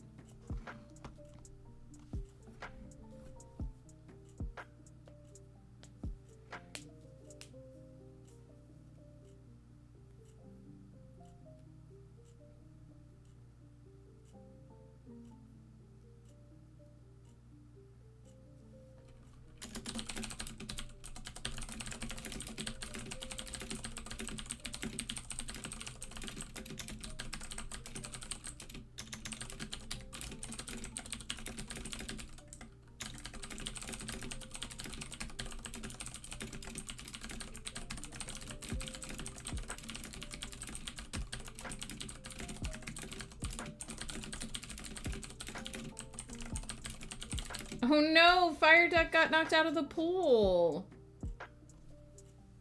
How will he put out the fires now?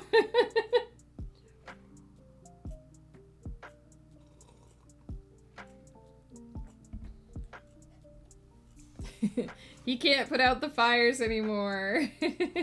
I bet Holy Hand Grenade knocked him out of the pool.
I saw for an agent they wanted a query letter. Yes, query letters can be very difficult to write. I highly recommend you focus on the pitch, which is the like 200 to 250 word description of your novel that you're gonna write in the query level. Oh my god, why can't I talk? It's a the like 200 to 250 word description of your book that you're gonna put in your query letter. That should be the main focus of your query letter, because that's what's going to catch an agent's eye, is the pitch. And if they want a sample, make sure that those first couple pages, whatever they're allowing you to send, are as polished as possible. I did many queries before I decided to go the self-publishing route, and I hated them all, but I definitely learned a lot from trying to write them.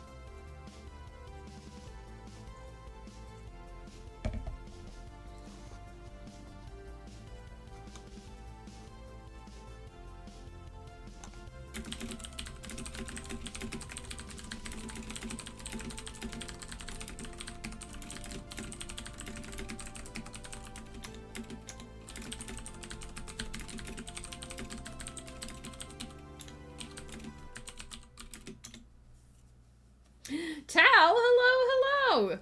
Good luck. If you are querying, all the luck, all the fingers crossed. Seriously, my biggest advice for querying is it can be a very grueling process. There are days where it's going to feel really unrewarding to be sending out emails and not necessarily getting responses, or not getting the responses you want. Don't give up. Just chip away at it day by day. You know, set a goal to do so many in a day, or to devote so much time to it each day, and just don't let it get you down. Keep looking. There is going to be a market out there for your work. It's just a matter of finding it. Don't let the process wear on you. That was the hardest thing for me when I was querying, was just hating the checking of my inbox every day, and just try not to let the anxiety or the uncertainty get in your way. That is gonna explode in like 2 seconds, that little hand grenade there. Those ducks are gonna go flying, unrelated to the querying. But yeah, don't let it get you down. Just keep going, keep at it. There they go. There the explosion goes. Just keep at it. And definitely don't let it keep you from writing the next thing.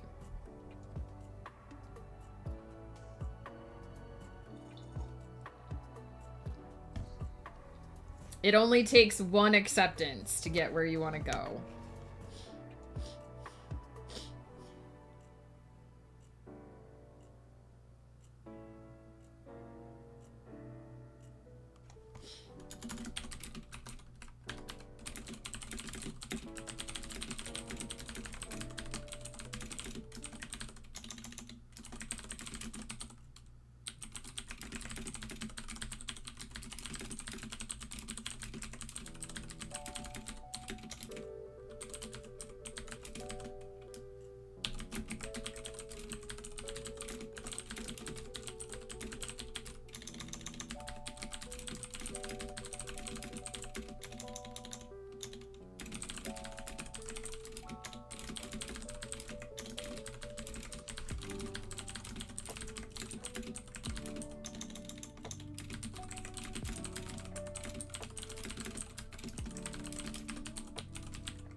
hitting all the wrong buttons.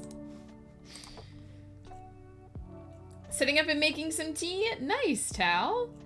I saw literary agents say on Twitter they take a long time to look at query letters and to work on the next project. Yes. Sometimes, usually an agent will say like how long the time frame is for their responses somewhere on their website, but you can send an email and not hear back until 6 months later. That happened to me a lot and was frustrating when I was doing it, but that's why I always tell people, like, don't be too anxious. Don't let that waiting get to you too much.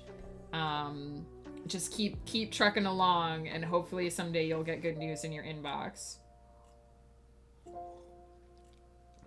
I received several partial requests during my query years. I never really got beyond that stage, but it was enough for me to feel like, okay, I know what I'm doing and I want to just get my stuff out there, and I eventually decided that self-publishing was better for me. Yeah, my heart goes out to everyone who queries at any point in time, because it is a tough process. I actually queried for The End of All Things, the first book in my Celestial Serenade, which I just finished publishing last year. So way in the long ago, before I decided that I was just gonna self-publish it, I definitely ran it by a few agents. I still have my tracker from when I did it.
Sure. If you want to put your title in the chat, we can certainly give feedback.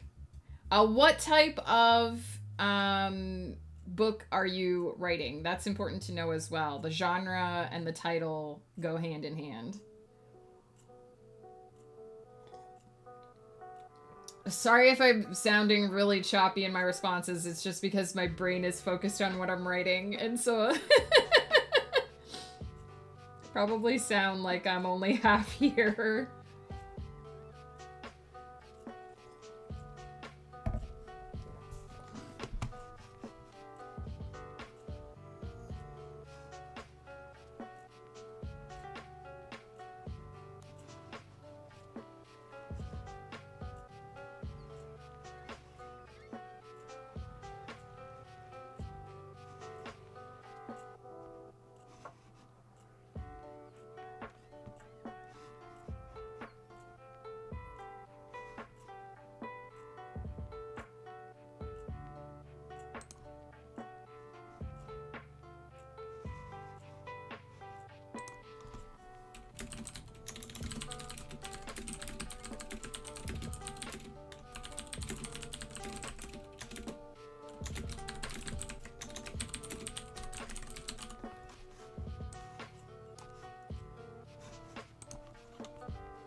New adult fantasy that takes place a decade in the future. Stars in Reverie sounds like a good title to me. Is this a series or a standalone? Because the only advice, I shouldn't say the only advice I'm gonna give, but one thing to keep in mind if you're writing a series, and this is something that I learned a bit later than I should have, if you're writing a series, you're gonna want your titles to be similar in some fashion, because titles that quite obviously go together is a form of branding for your series. So, for example, I have a set of fantasy books called Dreamers Do Lie and Life is But a Dream. The titles pair together.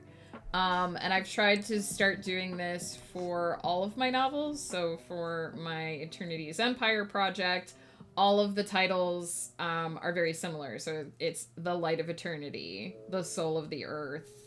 For my Mystical Island trilogy, it was Islands of Lost Forevers, Crossroads of Eternity, Sea of Twisted Souls. You want something like that. They don't have to be ultra uniform, but you want something that when they're read in sequence, they're similar to each other. My Celestial Serenade box set titles are Symphony of the Stars, Song of the Spheres, and Soul of the Sun. So you want something that connects together because it's a form of branding. It links those, it easily links those things together in a reader's mind, and it makes them stand out as a group. Titles that link are uniformish make my soul happy. Yeah, I think it's a weird, like, I think we're kind of wired that way. That it's just a pleasing thing when you see it. So just something to keep in mind for when you're coming up with titles for your series, that linkage is helpful. I don't have a plan for the third title, but for the second, I'm thinking Stone of Dissonance. Oh, nice. Yeah, as long as there's some sort of, like, synergy between them, it's very helpful. It's also very helpful for your cover artist. I also learned that later on. It's helpful for your cover artist if you have a at least semi-uniform naming scheme, because then when they put the titles on the covers, it's easier for them to make it look uniform. Welcome back, Peter. How is the Yellow Snow going? I hate it when they republish books that have been made into movies and print the movie poster instead of a matching cover. Yes, I hate that too.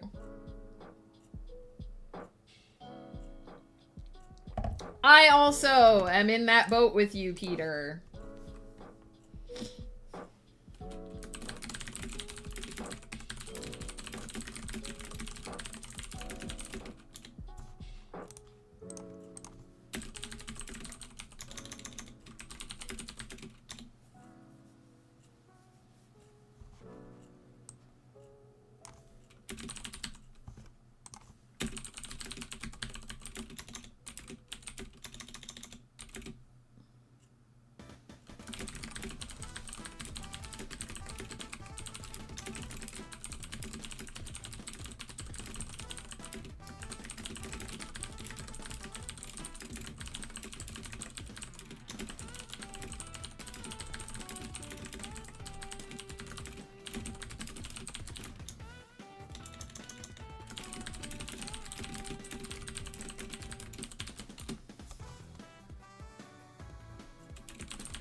I was in a bookshop last week, and wait to hear this. On the cover of a book, it did not say soon to be a major motion picture. It did not say soon to be a Netflix event. It said as seen on TikTok.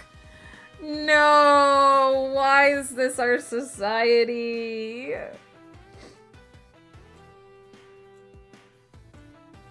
Why? I'm not even on TikTok. I can't even comprehend TikTok.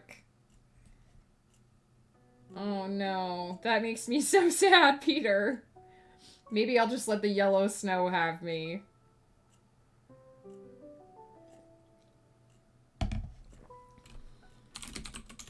Oops, fingers on the wrong keys.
Alistair, hello, hello. How are you, my lovely bean? How are you doing?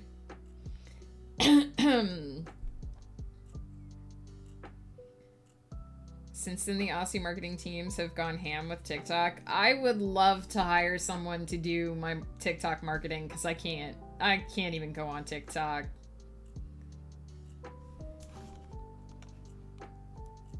I was genuinely devastated, like I despair at society, but this felt like a new low. I'm with you. I genuinely wonder if the only way to fix society is to rebuild from the ashes. Listen, I feel like there's hope, but not on TikTok. Not for me. Hope all is well. I'm gonna vibe with some Starboard Keyboard ASMR. Absolutely, Alistair. You're welcome. You're welcome to hang out. I'm just finishing up describing this new project that I'm starting.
Yes. So I have decided I write about 20 to 22 prompts every year for my blog. They're basically my fun free writing time, something that I do to keep writing fresh and exciting for me. And this year, I've decided to use my writing prompt time to write a serial novella, I guess. So it'll be a series of shorts that add up to being a novella. And the entire plot is going to be determined by writing prompts. So I spent the first part of stream using my dice to roll some random writing prompts that sounded interesting to me from lists that I found on Google. I have 15 of them to start. If we need more, we'll add more. And I've written down these writing prompts in no particular order, and they are going to form the basis of the plot that I'm going to use to write this story. I'm not going to do any planning ahead of time. I'm not going to do any outlining. I'm just going to each week choose one of the prompts. I haven't decided yet if I'm going to do them randomly or choose them in a particular order. But I'm going to choose one of the prompts. I'm going to write that part of the novel. And hopefully at the end, I'm going to have something that reads kind of novel-ish or would only need minor editing to become a novel. That's the plan. It's crazy. I've never tried anything like this before. I have no idea if it will work. I'm super excited about it though. So we're going to see what happens. I'm super excited about it. It's just an idea I came up with randomly last night. I was like, because I've encouraged many people, because I know several people who say, oh, I'm really good at writing flash fiction, but how would I ever write a novel? And I'm always saying, you know, write a bunch of shorts and string them together. It is possible to do that. So I'm putting my money where my mouth is, except I'm adding an extra crazy. I'm not planning this novel. I am not necessarily... The writing prompts are in control. They have told me what is going to be in this novel, and that's what it's going to be. And that's what I'm going for. Would you ever write a book about how you wrote your books? I mean, I could try. I feel like it's easier to talk about it, like, verbally, which is one of the reasons why I do these streams. I feel like there are a lot of books about writing out there. I don't know if mine would be helpful to the world, but someday if people want like the full-on history of my writing with the deleted scenes and stuff, maybe I'm open to the possibility. I'm curious about the end result too, Alistair, because I have no idea if I can even do this. But here are the prompts. I'll read the prompts again. These are the 15 prompts that I chose using my dice. In no particular order, because I don't think they will end up being used in this order. We have, during a bout of road rage, a woman puts a curse on a man that upends his life.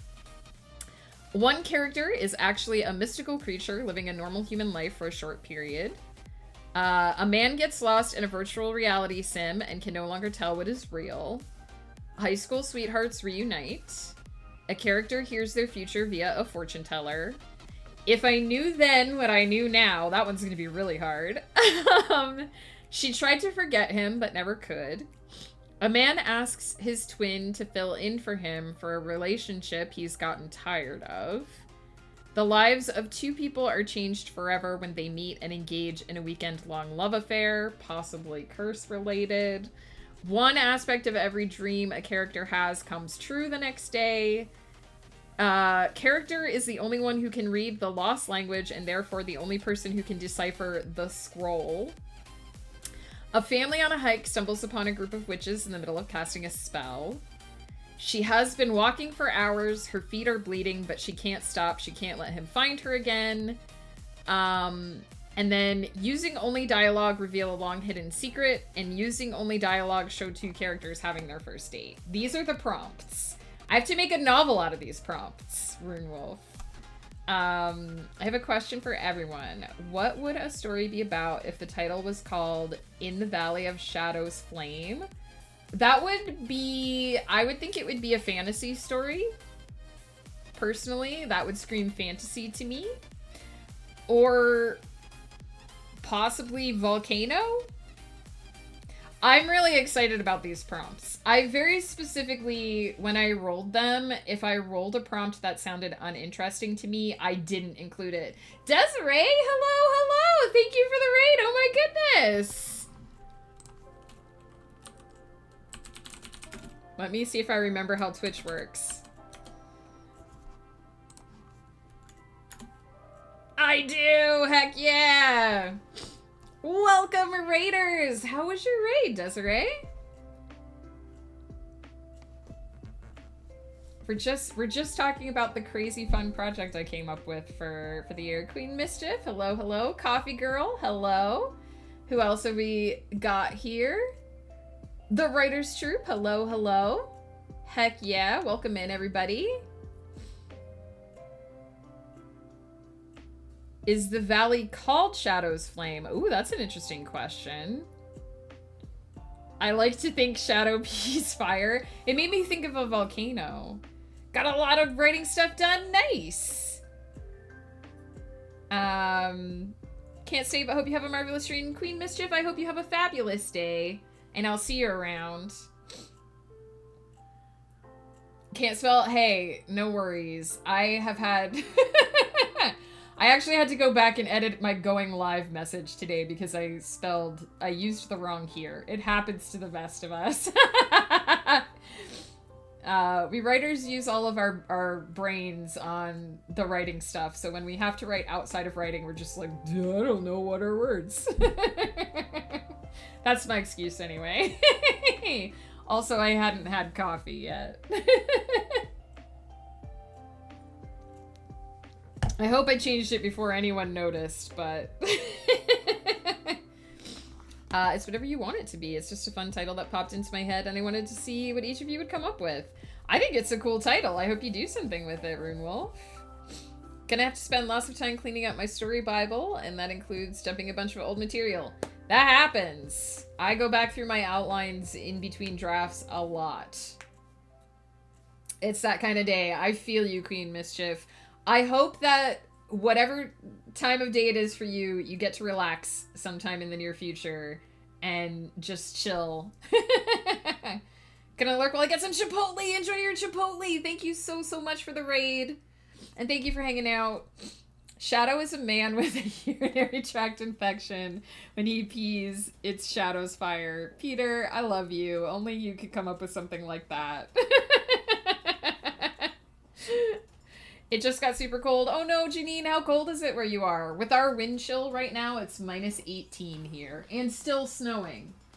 Still snowing. It's been snowing since I got up. It's been snowing since before I got up, and I don't like it. So yeah, those are the 15 prompts I came up with. And if I get to the end of those 15 prompts and I'm not done with the story, I'll roll some more random prompts.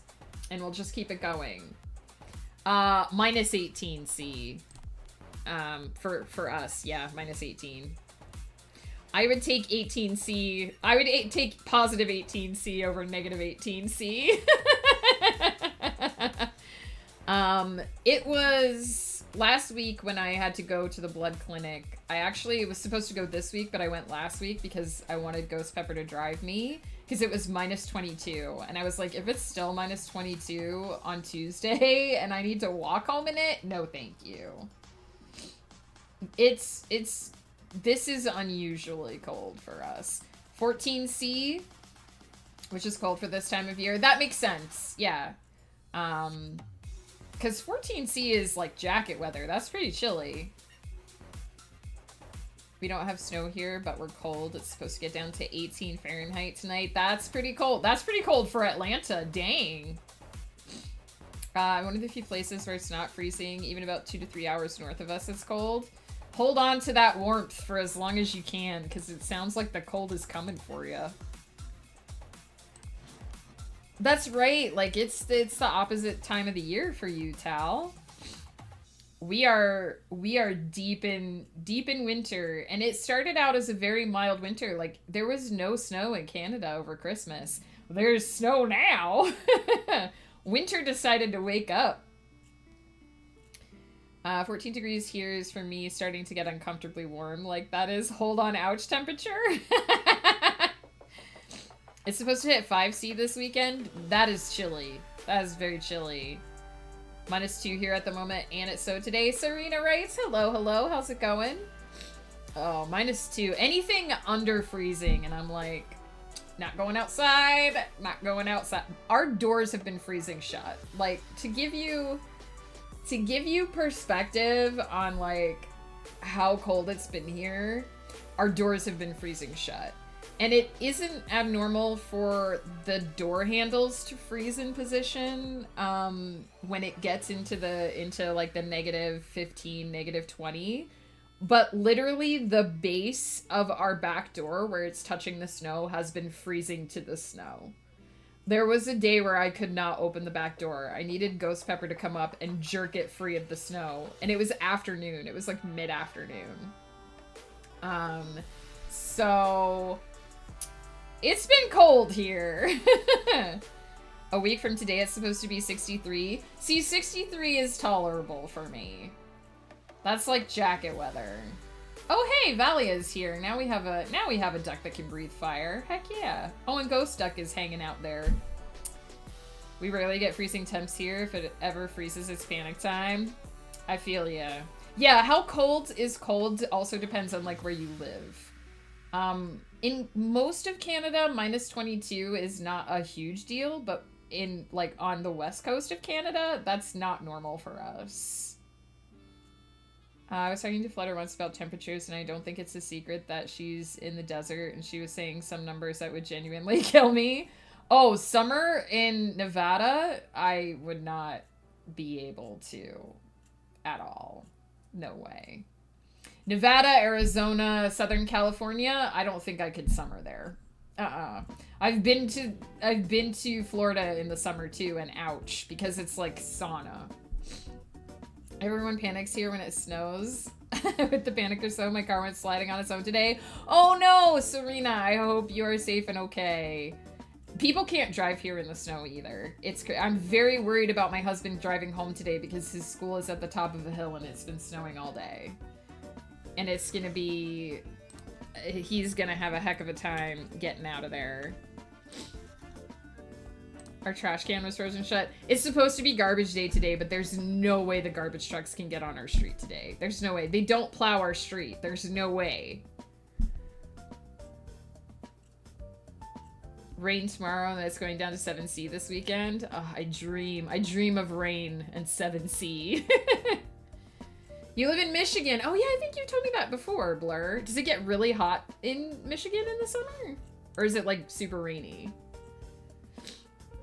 -22 sounds horrible for me. -4 to 7 is as bad as it gets. And see, usually -4 to -7 is what we get here, but now it's just the last couple weeks have been just awful. Just had a big scare. Serena, sending you hugs and hearts. Please take care of yourself. Then the last 10 minutes of my drive, the car said no. Oh no, but I'm glad you're home. I'm assuming you're home. I'm glad you're home. I hope you don't have to go out in it again anytime soon. We have no snow plows. Yeah, I guess freezing temperatures would be pretty terrifying in a place where you're not equipped to deal with snow. It was like a couple years ago when Texas got that big snowstorm, or was it last year? Like it was a big deal because Texas isn't built for snow. They just aren't used to having that. I live in Florida. Summers are absolute hell. Yeah. I have only ever visited Florida briefly in the summer, but it was enough that I don't think I could live there year round, for sure. It's the humidity. Exactly. Yeah. Humid heat is way worse than dry heat. We live in a dry heat area. So we get, upwards of 35 in the summer, 35C, but it's not like, there's not that humidity on top of it, right? It's a dry heat. It's a little easier to bear. I love how my short stories that I'm finishing up have some fun themes. Like, i.e., there's either a person, place, or thing that has an M in it. Oh, that's super cool, Rune Wolf. I like that. There's either a character named Kyle, Phil, or Grant. Interesting. Been home for a few hours. It's 10:15 here. Tomorrow morning early will be a challenge. Oh, gosh. I hope they get the plows out and the salt and that it's... I hope the roads are safe when you go out tomorrow, Serena. That's always my worry after a night of snowfall is, like, what are the roads going to be like the next day? Especially if it froze overnight and it had time to melt, because then you're dealing with ice. And black ice is a thing, and it's bad. Summers are the worst, but I like the winters. The weather is mild, sun's out, no humidity. Makes sense. Yeah, I suppose if you live in a desert, the winter is probably the better time of year. Summer is miserable, low of 25, and it's always awful. It never gets past 30°C, though, because the rain comes in. Yeah, but if it's... Sometimes if that heat sticks around for a while, it can get really oppressive. We get like that in the summer, too. Like, the heat sticks around for 2 weeks, and you're like, give me a raindrop. Give me a raindrop. Dear Lord, give me a raindrop. We have the ice apocalypse several years ago, and there were people stranded on many of the highways here in the city overnight because the companies let people go at the same time. It was the worst rush hour. There was no going anywhere. Atlanta has bad traffic anyway, but people leave at different times. That day it was horrible. Oh no, that sounds awful. I'd say to anyone in Texas, you want nice summers, come to California. That sounds awful. People stranded for 7 or 8 hours. Yikes. The morning after, it's melting now. Still -2, but feels like it's melting, and it's going to be -4 in the morning. Yeah, so all that stuff refreezes. Hopefully they plow and get some salt out. Salt is really important. They don't salt here. They do, like, gravel, which I have mixed feelings about.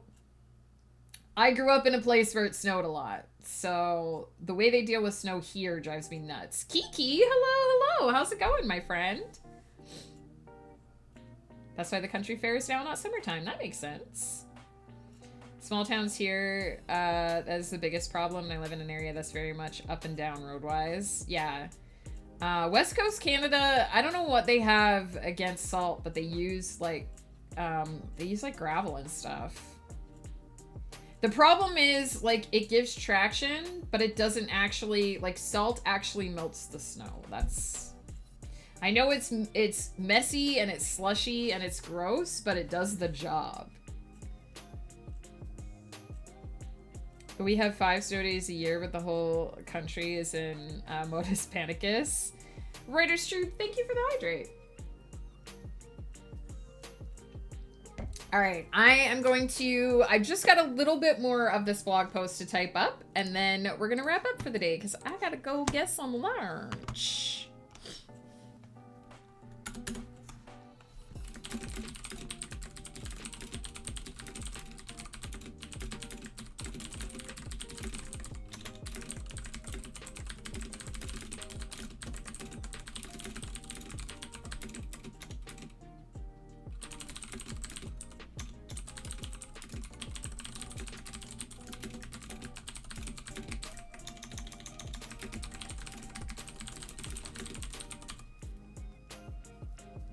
Gonna run, Writer's Troop, thank you so much for hanging out. It was good to see you. I hope you have a fabulous day.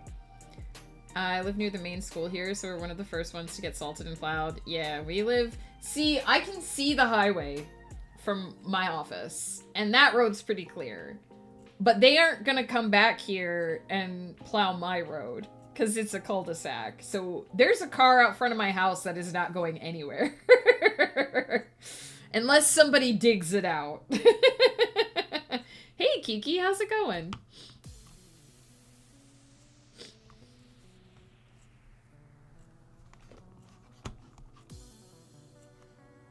Good, I'm glad to hear it.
Loving your fingerless gloves? Yes! These, my husband calls them hand socks. He refuses to let me call them anything else. I have several colors, and they keep my hands warm without interfering with my typing. My hands get very cold, especially in the winter, especially when I've eaten. I have a thyroid condition. I don't know if that's the entire reason why, but my hands get very cold, and I needed a way to keep them warm without interfering with typing. And I was afraid that if I wore gloves, because I touch type, right? So I need to find those little pips on my keyboard to know my fingers are in the right spot. And I've always worried that if I wear gloves, it will interfere with my typing. So these keep my hands warm. If I need to, I can just tuck my fingies in like so. And they keep my hands warm without interfering with my typing, and I love them. I got them on Amazon. Trying to stay warm is kind of difficult because I'm seated right next to a window. Oh no! I'm sealed, and it's sealed and everything, but I can feel the cold seeping through. It's drafty. Yeah. So I'm sitting with a blanket over me and have a sweater on. My hands are the only thing that's cold. Hey, you need some hand socks. Heck yeah.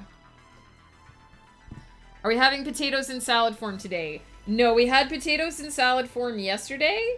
So we're having veggies today, but we will have veggies in salad form tomorrow.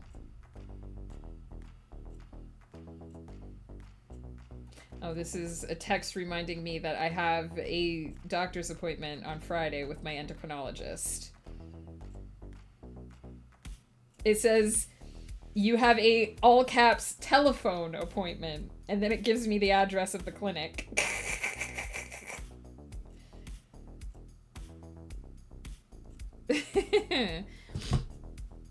Potatoes are a vegetable. Listen, potato salad is my favorite thing in the world, but I can't eat it every day. I'm trying to make healthy eating choices. So I had potato salad yesterday. I will have potato salad tomorrow. That's how it works. That's the deal I made with myself. I love fingerless mittens. I wear them a lot too. Heck yeah. I think these are like the greatest. First of all, they're fashionable. And second of all, they're just like the greatest tool in a writer's arsenal. Warm hands and free fingers. Hey, March of the Gray Eyes. How's it going? Healthy is one choice, but tasty is the best choice. Listen, Peter, I don't need you to be the devil on my shoulder. Yes, potato salad is what I meant. I thought you were saying potatoes cut super thin like lettuce. No, that's Peter. Peter likes to ask me if I'm gonna eat potato salad for the day.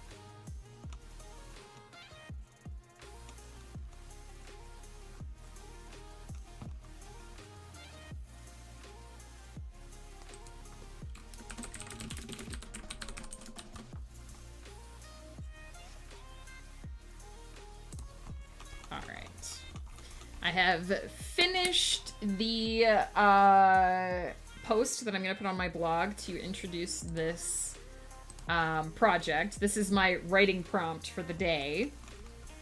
And I'm really excited about this. I'm really excited about this project. I can't wait to see how it turns out. It could be a total disaster. I'm going into this accepting that it could be a total disaster. And that'll be okay. If it's a total disaster, that'll be fine. It'll be what it'll be, and it's exciting. I am the devil on everyone's shoulder. I have friends who won't go shopping with me because if they even look at something, I'm the pain in the ass who's like, buy it. Listen, Peter, I know that you're testing me, but I am gonna eat vegetables today. Doing good. I'm enjoying my mini vacation with the snow still here and about. We're within the area in which we had the bad snowstorm a few days ago, but the snow seems to be melting now. Nice! Well, I hope that you are enjoying the time to yourself. I hope you're keeping warm. I'm half expecting my husband to show up, although now at this point, they're probably just gonna go until the end of the day, so now I'm just now I'm just hoping that he can get down the hill to get home. I'm so worried about this freaking hill in the snow. Oh my goodness. But I'm glad to hear you're doing well, March of the Gray Eyes. I draw, so I need to have my fingers free. Listen, fingerless, hand socks, that's what they're for. Fingers free. I shouldn't have done that motion. I don't live on a hill, but the school that my husband works at is on a hill, and it's been snowing all day. And people can't drive. People can't drive in this town. So the thing is, also what happens when it's snowy is people try to drive down the hill and they fuck it up and they make it slipperier for the next people down the hill. And so I'm just worried about my husband getting out of there.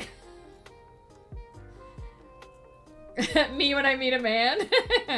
I'm Scottish. I need my middle finger free. Fingerless gloves, I'm saying.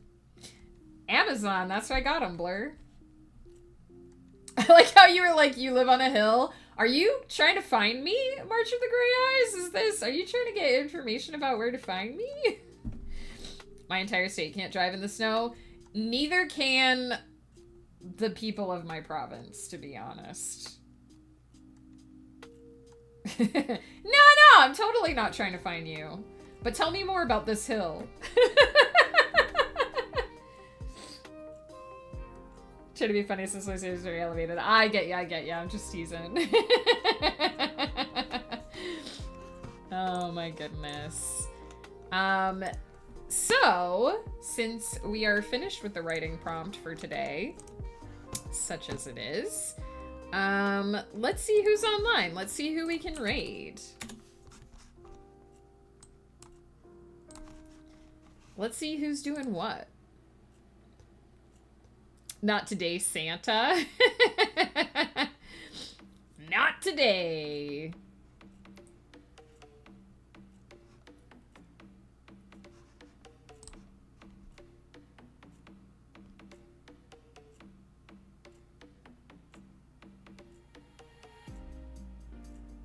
So many people playing games. Games.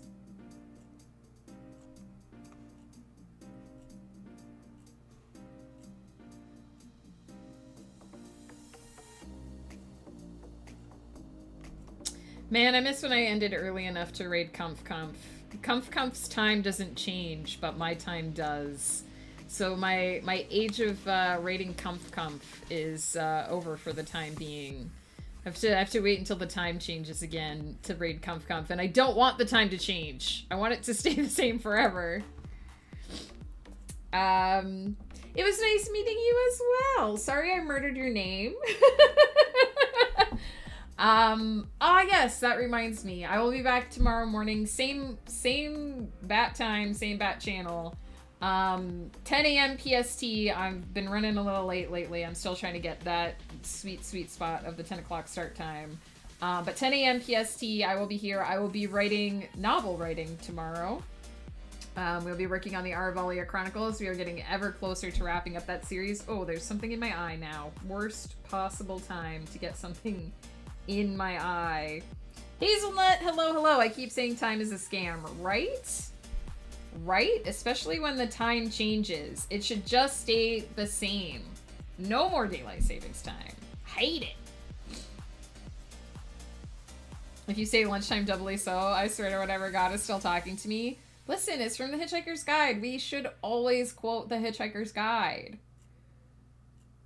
When the snow came in, an entire interstate got shut down before too many accidents with the snow, and you couldn't even see the road markings on it. So people that were fine on the same interstate basically became stuck there. Oh no, that sounds awful. We have the Mississippi River in the Western Plateau in the north, in the middle region of the state, and the Smoky Mountains in the east. Dang. We do always quote the Hitchhiker's Guide. There are other quotes from, like, flying is the art of throwing yourself at the ground and missing. There you go. A different quote from the Hitchhiker's Guide. My dad's co-workers were among the workers stuck. Oh no! My dad did warn them not to go back to the work site. People need to learn how to deal with winter, you know? All right, I think we're going to pop over and raid Sable Aradia. Because I would drop in on the Egg and I, but I think they're about to wrap up. I think this time of day is usually around the time of day time where they wrap up. And I know Sable will be going for a little bit longer, so we're gonna pop over and say hi to Sable. Also, we haven't said hi to her since I think before I went on vacation. Time has passed. But I want to thank you all for hanging out with me. It's been such a delightful day. I'm so excited by the feedback to this project. No one has been like, you're totally insane. So I appreciate that. I think it's going to be super fun. And I'm going to be sharing it with all you guys because I'm going to be writing this prompt novel on stream. So would it save me a lot of time if I just went mad now? Maybe.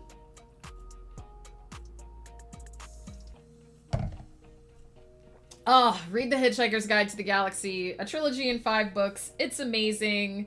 My favorite is So Long and Thanks for All the Fish, because that's where you get to see Millieways, the restaurant at the end of the universe. My favorite place. Never made it to any of the movies, but it was my favorite thing in any of those books. Is So Long and Thank You for the Fish the second one? No, Restaurant at the End of the Universe is the second one. So Long and Thank You for All the Fish is the 4th one. It's been a while since I read those books, my friends. Super good. If you haven't read any Douglas Adams, his work is amazing. I aspire to be half so.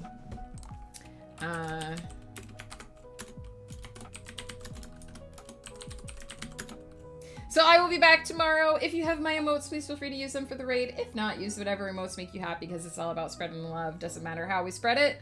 Blur, thank you so much for hanging out. Good luck with your art. Please keep warm. Get yourself some nice fingerless gloves. And take care of yourself. Anyone who is experiencing snow and low temperatures, please keep warm and safe. And even if you're not experiencing low temperatures, please keep warm and safe because, hey, it's a good state to be in. Don't forget to eat, to drink, to sleep, to do all the things we writers forget to do for ourselves. And if you're wording today, I hope your words go well. Thank you again so much for hanging out with me. I know I keep saying it, but it's so lovely to be here with you all. I'm so glad to be back to streaming. Unfortunately only 2 this week because I have a doctor's appointment on Friday, but I will hopefully see you all again tomorrow. You're amazing and fabulous. Take care.